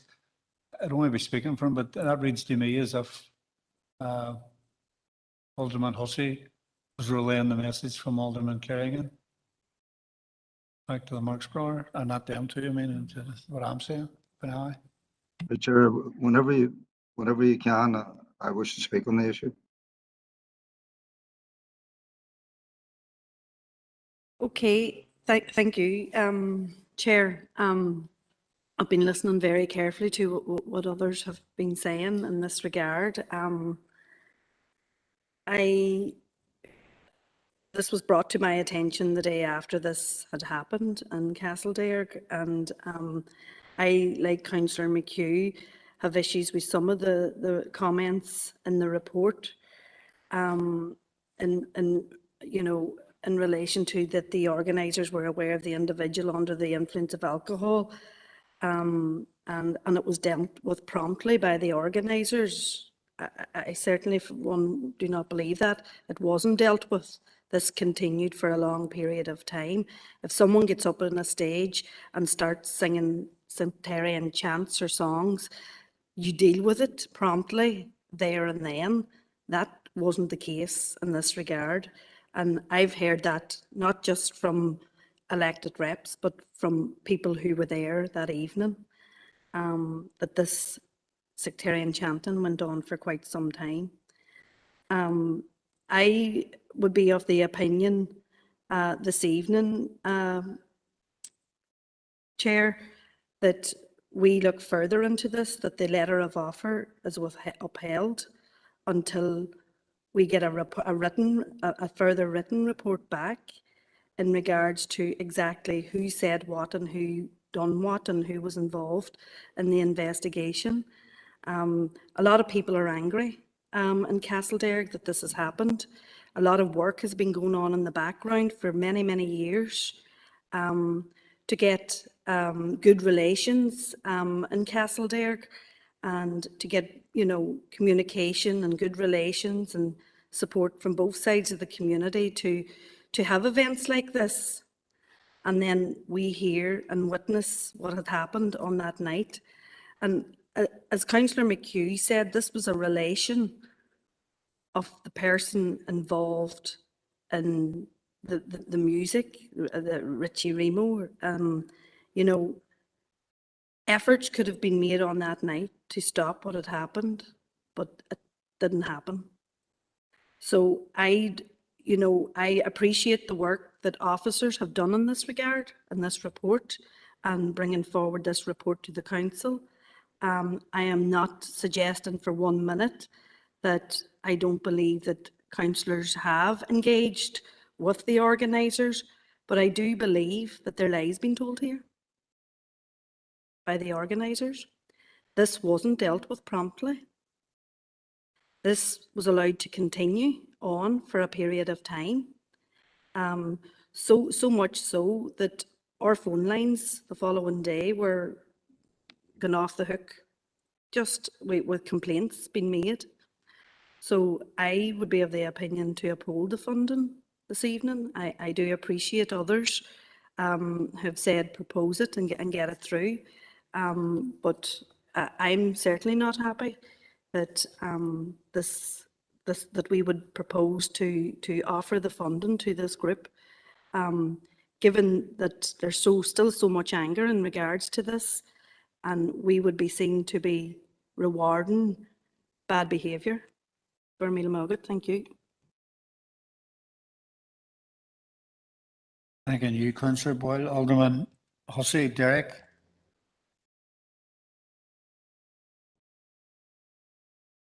Thank you, Chair. I'm not a member of committee.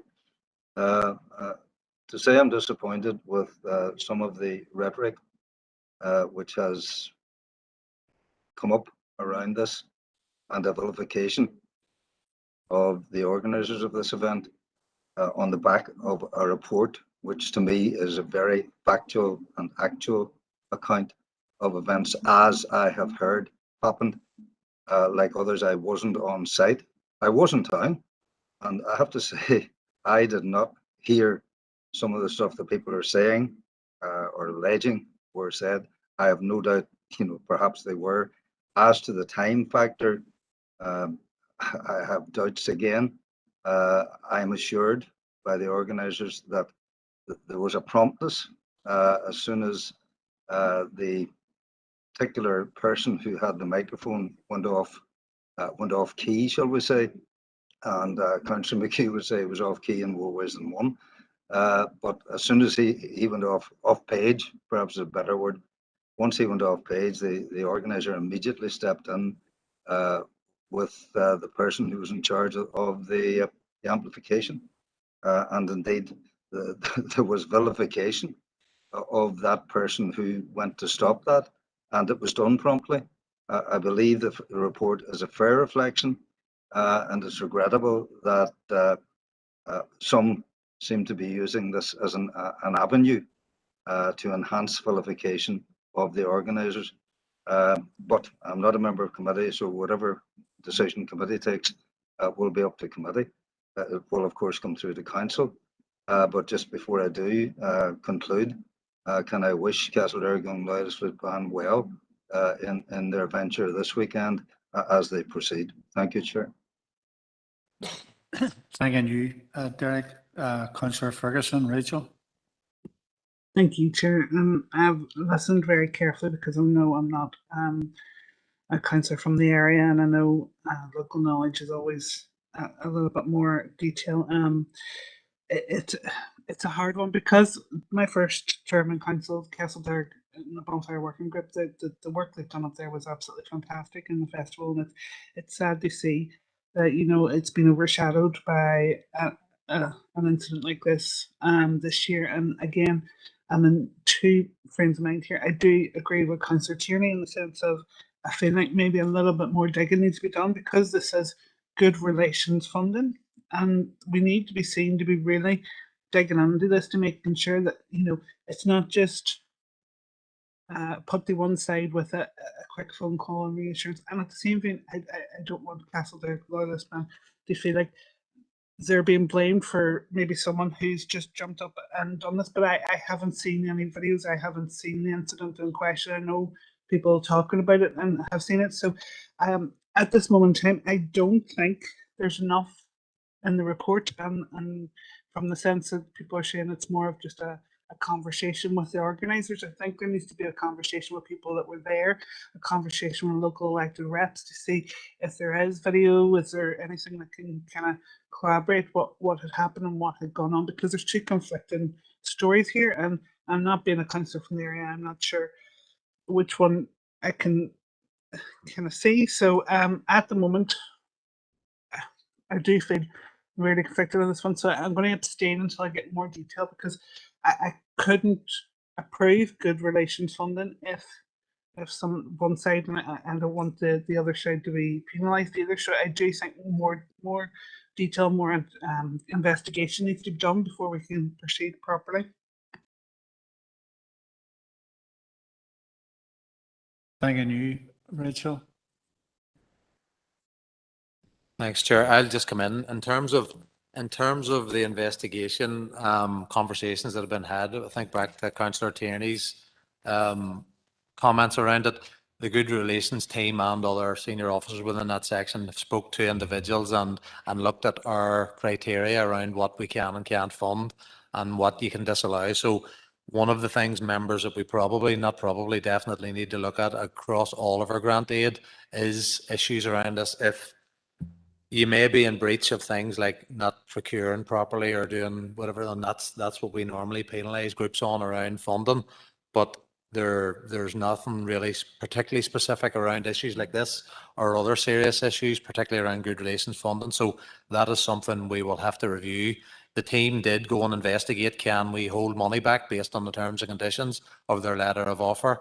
And that is what they have determined. If members are minded and want a more detailed investigation, my recommendation would be it would be someone more senior, and it will be someone outside of that particular section that looks at this, and based on the comments, if that's what members want around this, and it will be a detailed investigation, but it would be much more than around should we withhold good relations funding or not. The team have done that based on what they have available to them, the terms and conditions of the letter of offer and all of the rest, and have discussed with organisers and got clarification from organisers around what was done, particularly around that funding. So look, that will be something, if members wish that to be done, that we'll need to consider and bring somebody from outside our section to look at this in more detail.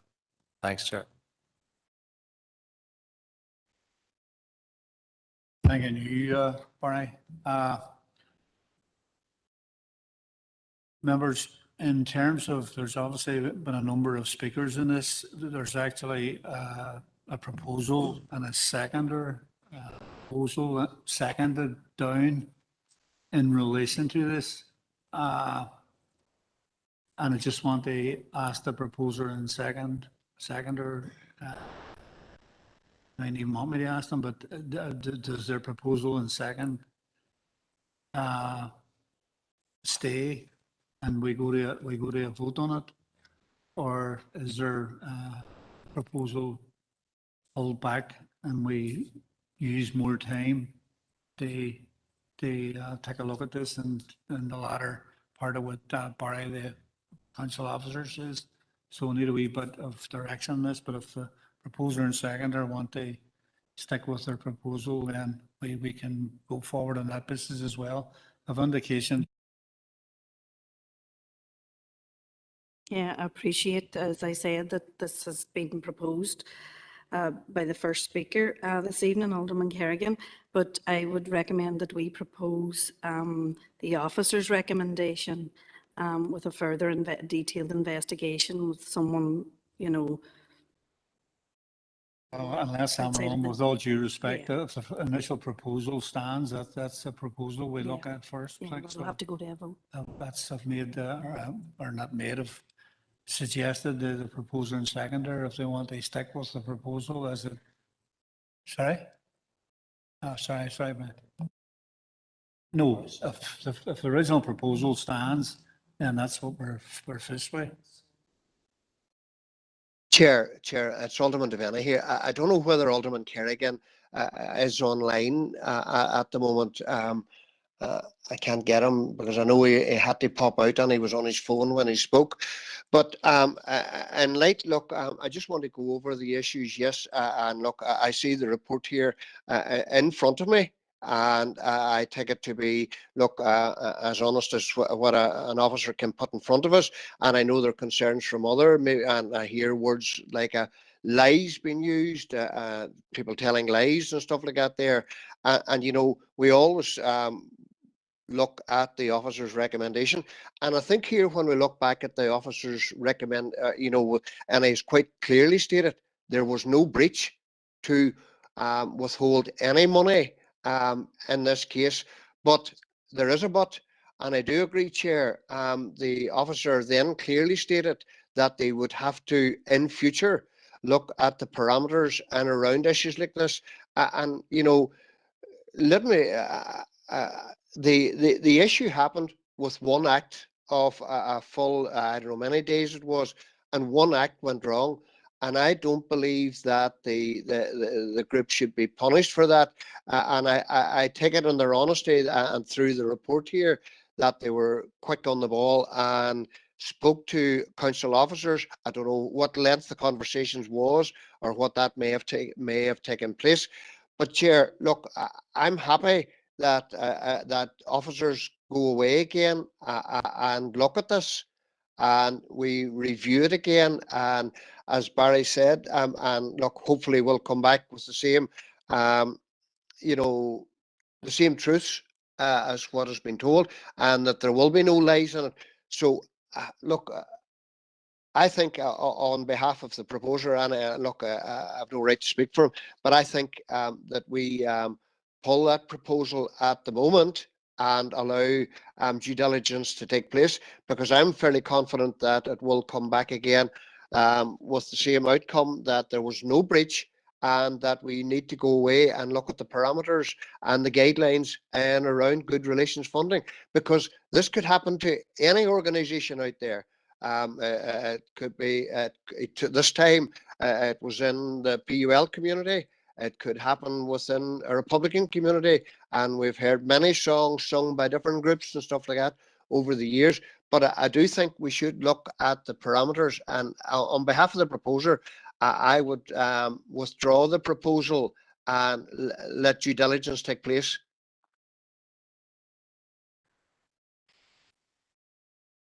Thanking you, Alderman Devaney, and I didn't want to cut across you, and I don't want to cut across anybody else, but we've had the debate, we've had the thing. I'm trying to chair this with a view to on the basis of the proposal of three more people, and as I say, without cutting across, and also mindful of the time and the thing of other issues to get through. So just bear that in mind, folks. It's not about a re-argument and an hour or two around Castle Derrick, with all due respect. Yeah, thank you, Chair, and I appreciate your comments. No, it's just to clarify, when I used the word lie, what I was referring to was that the organised said it was dealt with promptly on the night. I had people telling me that that wasn't the case, it wasn't dealt with. So I just want to clarify the lie. Okay, thank you, Chair. Thanks, Chair, and I also appreciate your comments, so I'll be very quick. The SDLP supported this proposal when it came before Council because there was questions, in our opinion, that needed answered. It's my opinion now that those questions still aren't answered. So on that basis, we couldn't support the recommendation as is on the paper, and we'll be happy to support the verbal recommendation that was given by Barry. Thank you.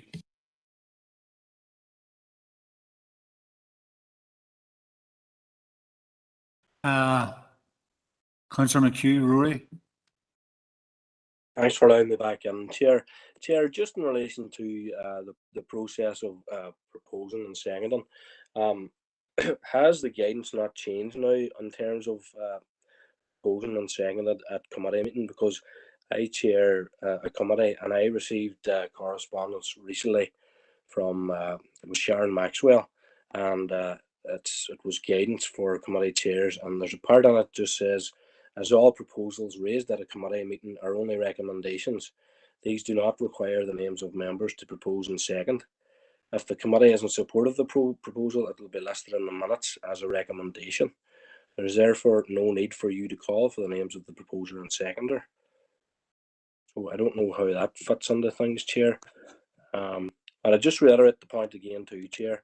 You know, I don't know what part of singing up to your knees in Fenian blood and, you know, about burning the Pope on a fire and about Protestants selling land to Fenians would meet any criteria for good relations funding. Thank you, Chair. Sorry, Rory, there was a wee bit in the middle. I just couldn't hear.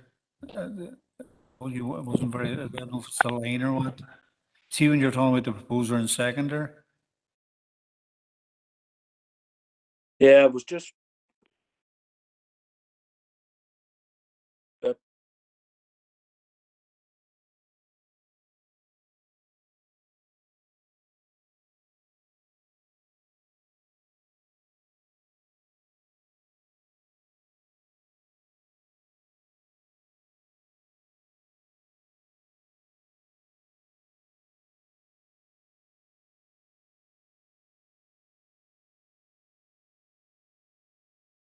Brian, I want to say a conundrum. The proposer and seconder, no, the proposer isn't. No,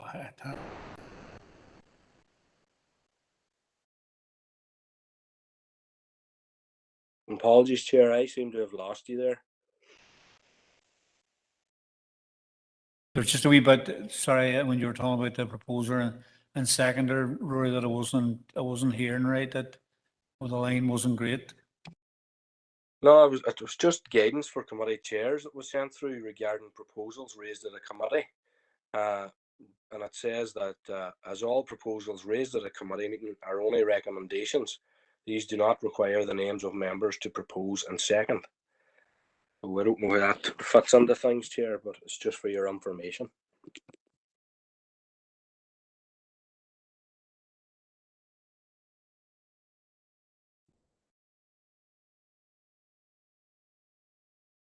Sorry, Brian. Councillor Tierney, Brian. Chair, I don't want to complicate things any further, but surely, and I appreciate what Councillor McHugh saying around the new guidance, but we're currently, as I understand it, debating a proposal from a councillor who is no longer here whenever we're going to take a potential vote on that proposal. Then Chair, I am here. I've heard the full conversation, Chair. I've just been on mute, but I am here. I've heard the full conversation. Well, he's here now. Alderman Finish sort of indicated that he wasn't here, but he's here now. I have been here the whole time. I've just been on the phone. I've been on mute, but I have been listening to the entire debate there. No, see, just Alderman Kerrigan, and just in terms of procedurally trying to deal with the situation that we have a proposed motion or proposed acceptance and seconded on the floor. Just in terms of procedure wise, does that stay on the floor?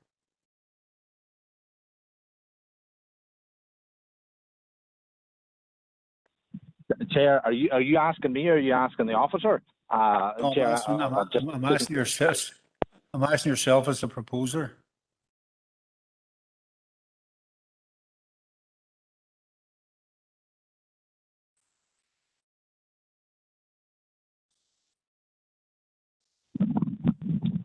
Sorry, Chair. I'm content that there be a vote, and hey, if it goes on for if someone else has another proposal, that's grand, Chair.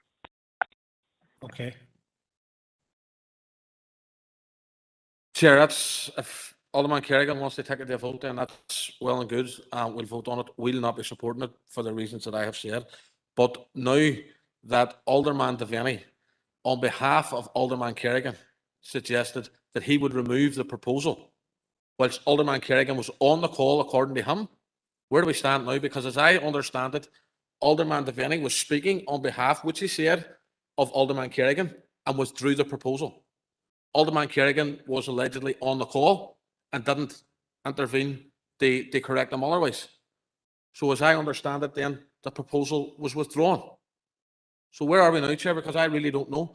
And I'm not directing that towards you, but it's getting quite confusing here. Folks, we were, the thing I was saying earlier on, I'm no expert in this, obviously, that's obvious.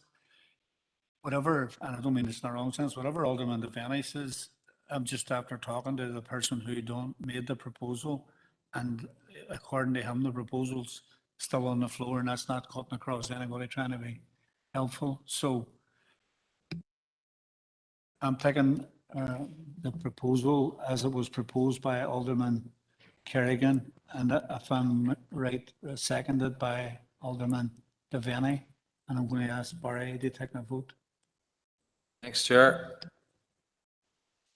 Alderman, so it's for or against members. Alderman Morris Devaney.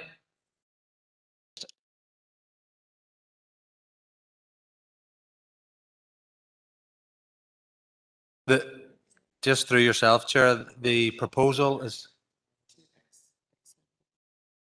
through yourself, Chair, the proposal is to accept the report, the recommendations in the report. Sorry, we're getting tied up here and mixed up. For. Alderman Darren Guy. Go for a four, yep. Alderman Keith Kerrigan.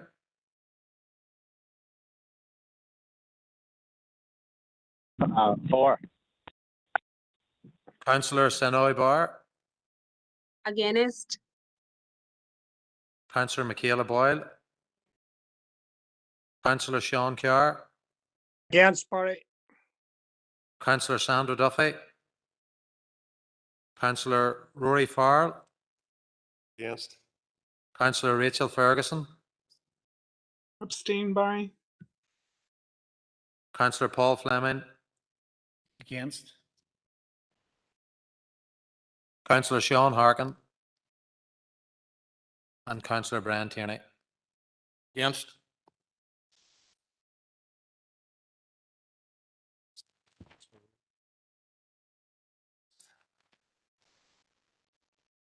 Okay, folks.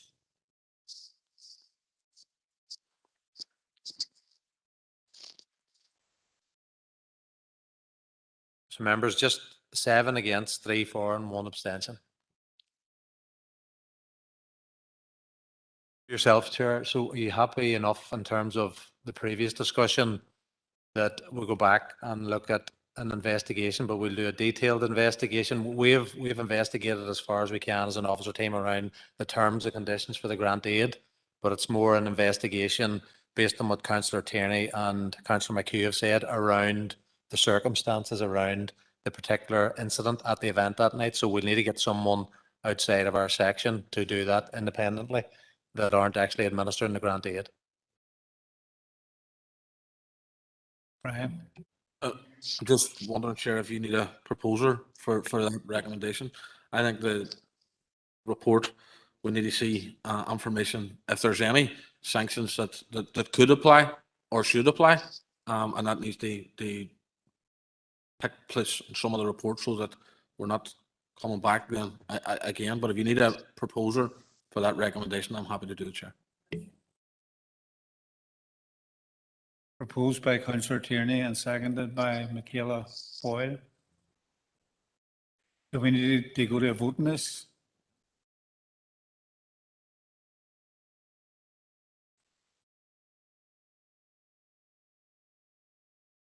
Alderman Guy, Darren, are you logging in again? I don't know whether I'm allowed to speak, Chair, after the vote's been taken. I don't know. Sorry? am I allowed to speak after the vote's been taken, or?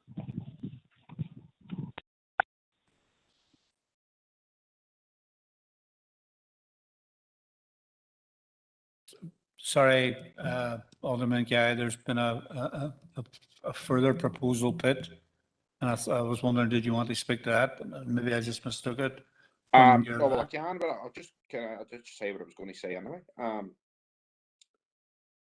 Because obviously I don't come from the area, but as far as I'm aware, the person who allegedly has made sectarian comments is not a member of the CYL, nor was he a paid part of the entertainment. As for the flags in the car park, I put up a Liverpool flag when Liverpool won the league. I don't play for Liverpool though.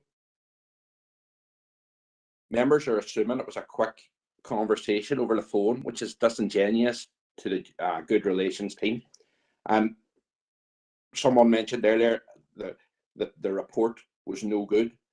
Is the report no good, or is it just not suit the outcome that people wished for?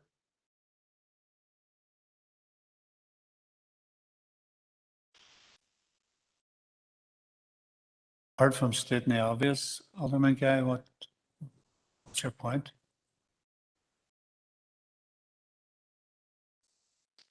That's my point about it. That's why I support the earlier. I didn't get in past then. Okay, members, there's a proposal on the floor which has been seconded that council officers arrange for a further investigation to be carried out.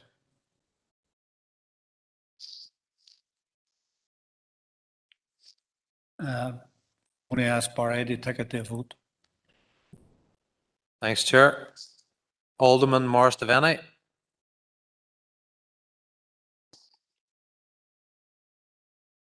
Alderman Devaney. Against? Alderman Darren Guy. I'm against. Alderman Keith Kerrigan. Against. Councillor Sonoy Barr. Councillor Michaela Boyle. Councillor Sean Carr.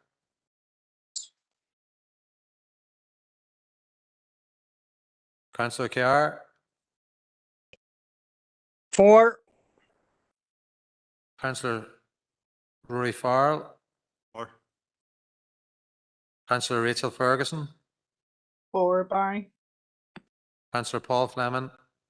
For. Councillor Sean Harkin. And Councillor Brian Tierney. For.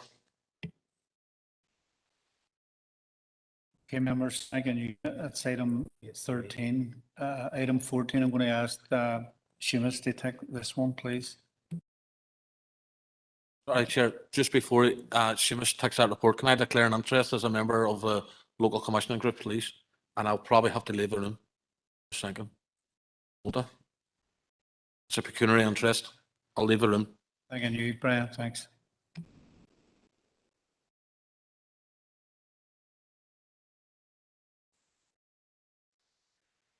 Thank you, Chair. Members, your views are being sought on the Department of Health's proposals on the future planning for health and their integrated care system framework. A draft response to the questions posed within the consultation document is included in Appendix 1 for your consideration. This draft framework will see the development of a new integrated care system whereby local providers and communities would come together to plan, manage and deliver care for their local communities based on population health approach with regional and specialised services planned, managed and delivered at a regional level. Members, the report also outlines the proposed change to the commissioning processes, how the current integrated care partnerships operate and how the new integrated care system might look like. And members, you're asked to consider and approve the draft response. Thank you, Seamus.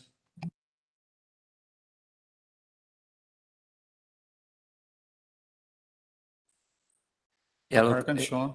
Thank you, Chair. Thanks, Seamus, for the report. I guess I have one question, which maybe I know it's getting late already, but in terms of the participation, involvement, or relationship the new integrated care systems have to for-profit health organisations. Could we get some clarification on that if we have it?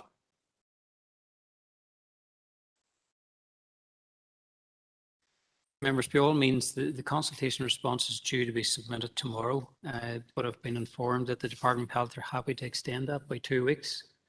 So if members have any comments, suggestions, queries, I'm happy enough to include that within the response prior to submission.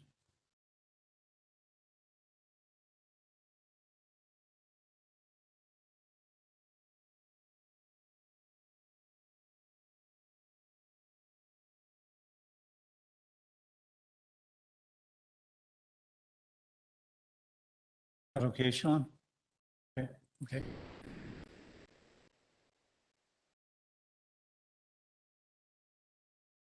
Folks, I need a bit of guidance in regards to where people want to finish this out, finish it off. Go for it. Go for it, okay. Okay, folks, items 15 to 18 are open for information, but if anybody wants to raise anything onto them, Councillor Boyle, Michaela.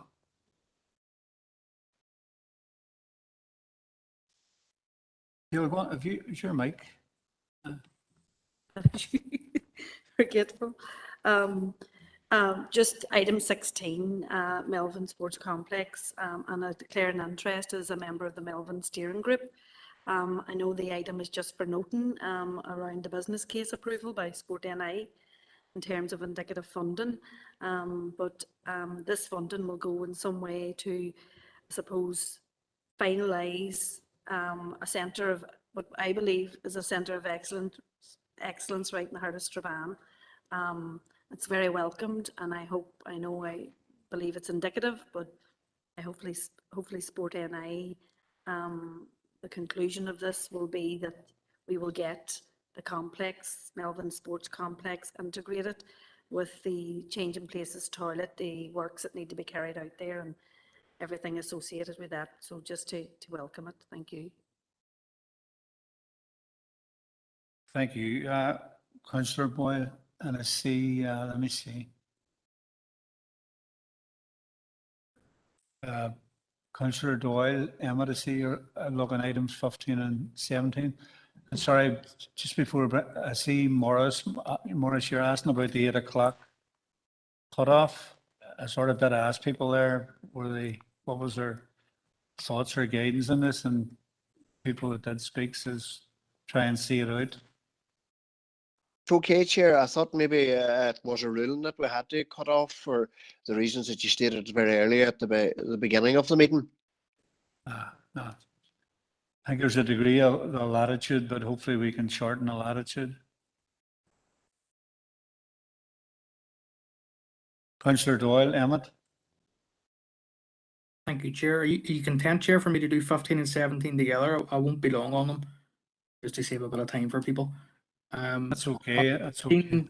Thank you, Chair. On 15, I did have a brief conversation with Seamus, I think last week, and I only have one comment to make just about the alcohol and drug strategy. It's obviously very welcome, but one of the things that I would have liked to have seen, and maybe could be included in our response, is that the mental health strategy included a funding plan from the department, which I thought was very good in terms of putting pressure on departments going forward to make sure that the funding was provided.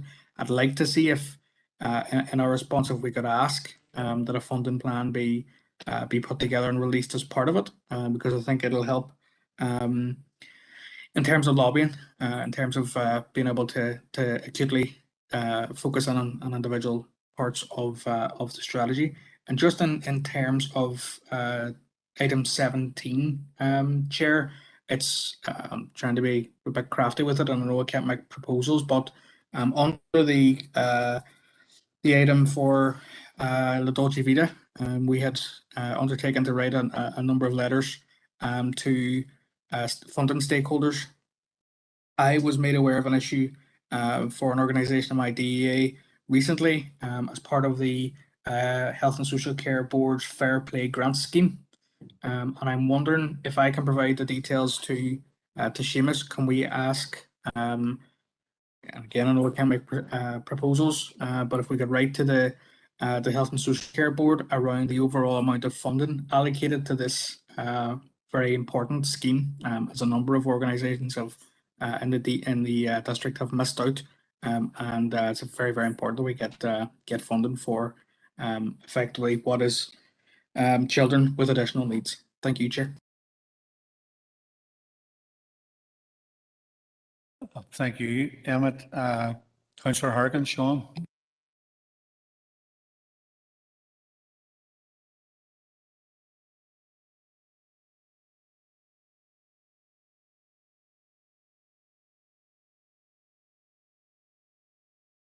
Chair, sorry, apologies, Councillor Harkin.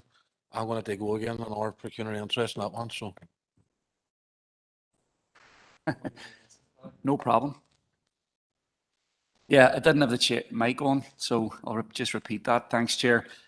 This is in regard to the correspondence we received from the Health Minister about supporting the demand for a real pay rise for our health and social care workers.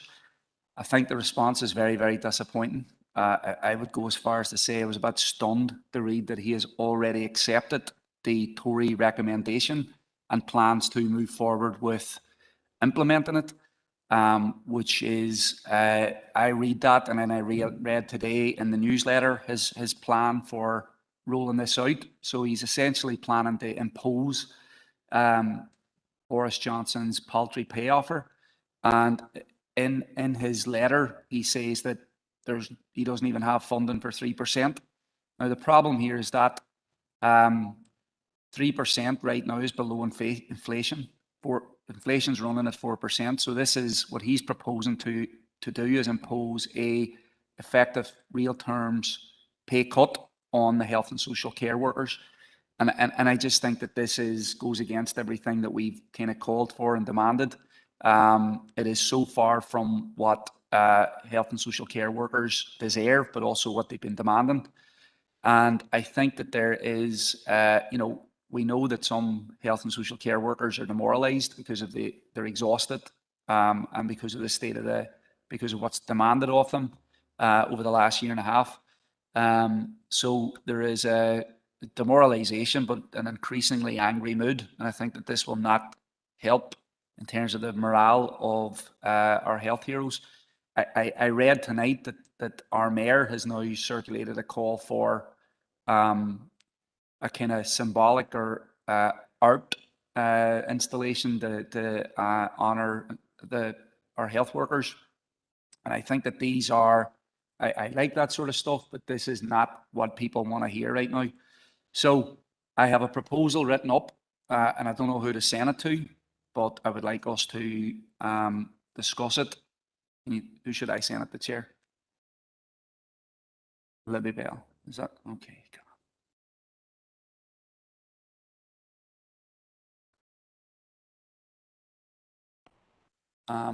And I think we should urge the health minister not to impose this, and call on the executive to do everything we can to meet the demands of our health and social care unions. I think anything else is going to be a political disaster when people see what is being done in terms of pay.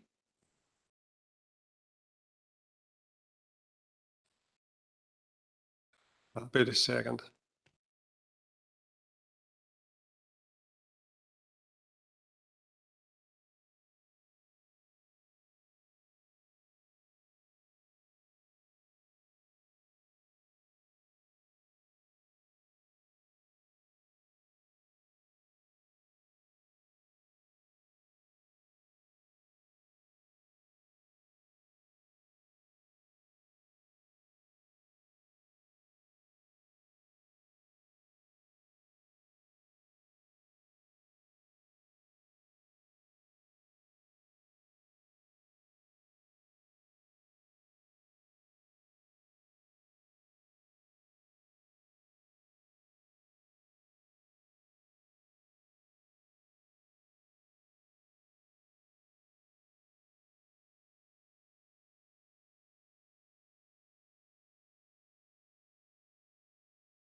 Folks, does people need a wee bit more time, or anybody want to speak to it?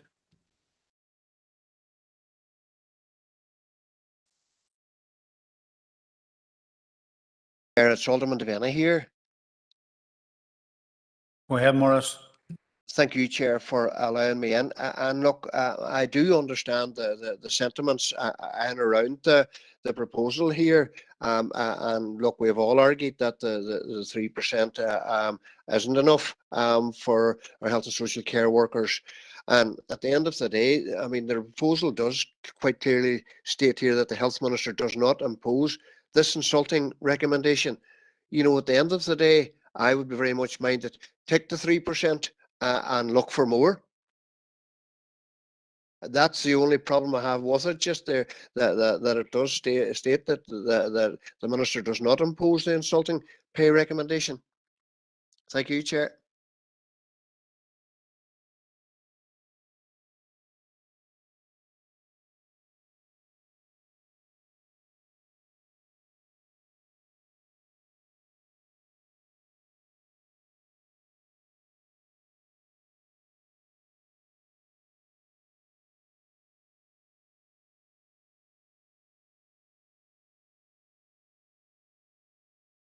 Sorry.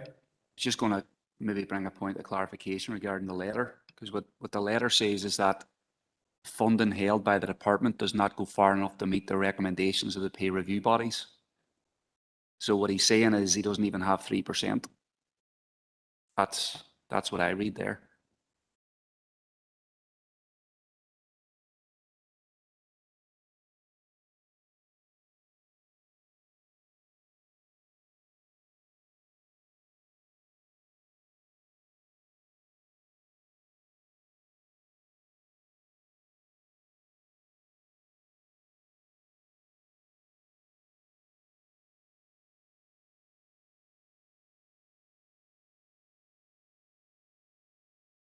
Folks, anybody else on this?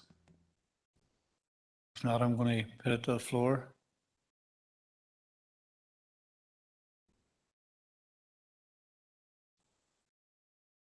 Chair, while I just want to make it clear, while I mentioned I do worry about that they do not impose the insulting pay cut. I was just wondering it would prolong the difficulty. At least the 3% would enhance somebody's salary. But look, I'm not opposed to the proposal. I just want to make that clear. But just the concerns on around it. Appreciate that, Morris. Folks, I'm not hearing anybody. Thank you, Chair. No, I think we could support it. I was of the opinion as well, don't bite the hand that feeds you kind of type, but I think Councillor Harkin had made that a bit clear in terms of why that's in there. No, that's fine. I support. Okay, members. Opposed by Sean Harkin, a seconder. Councillor Farrell, Rory. I don't hear anybody speaking against it. Unless they wish to now. Okay.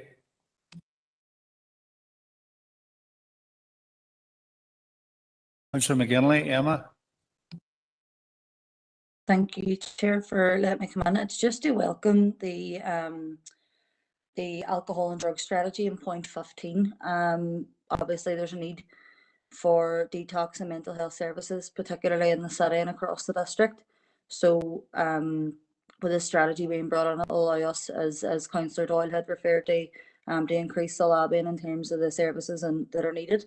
So it's just a point to welcome that in terms of the position of Sinn Féin. Thank you. Okay, thanking you, Emma.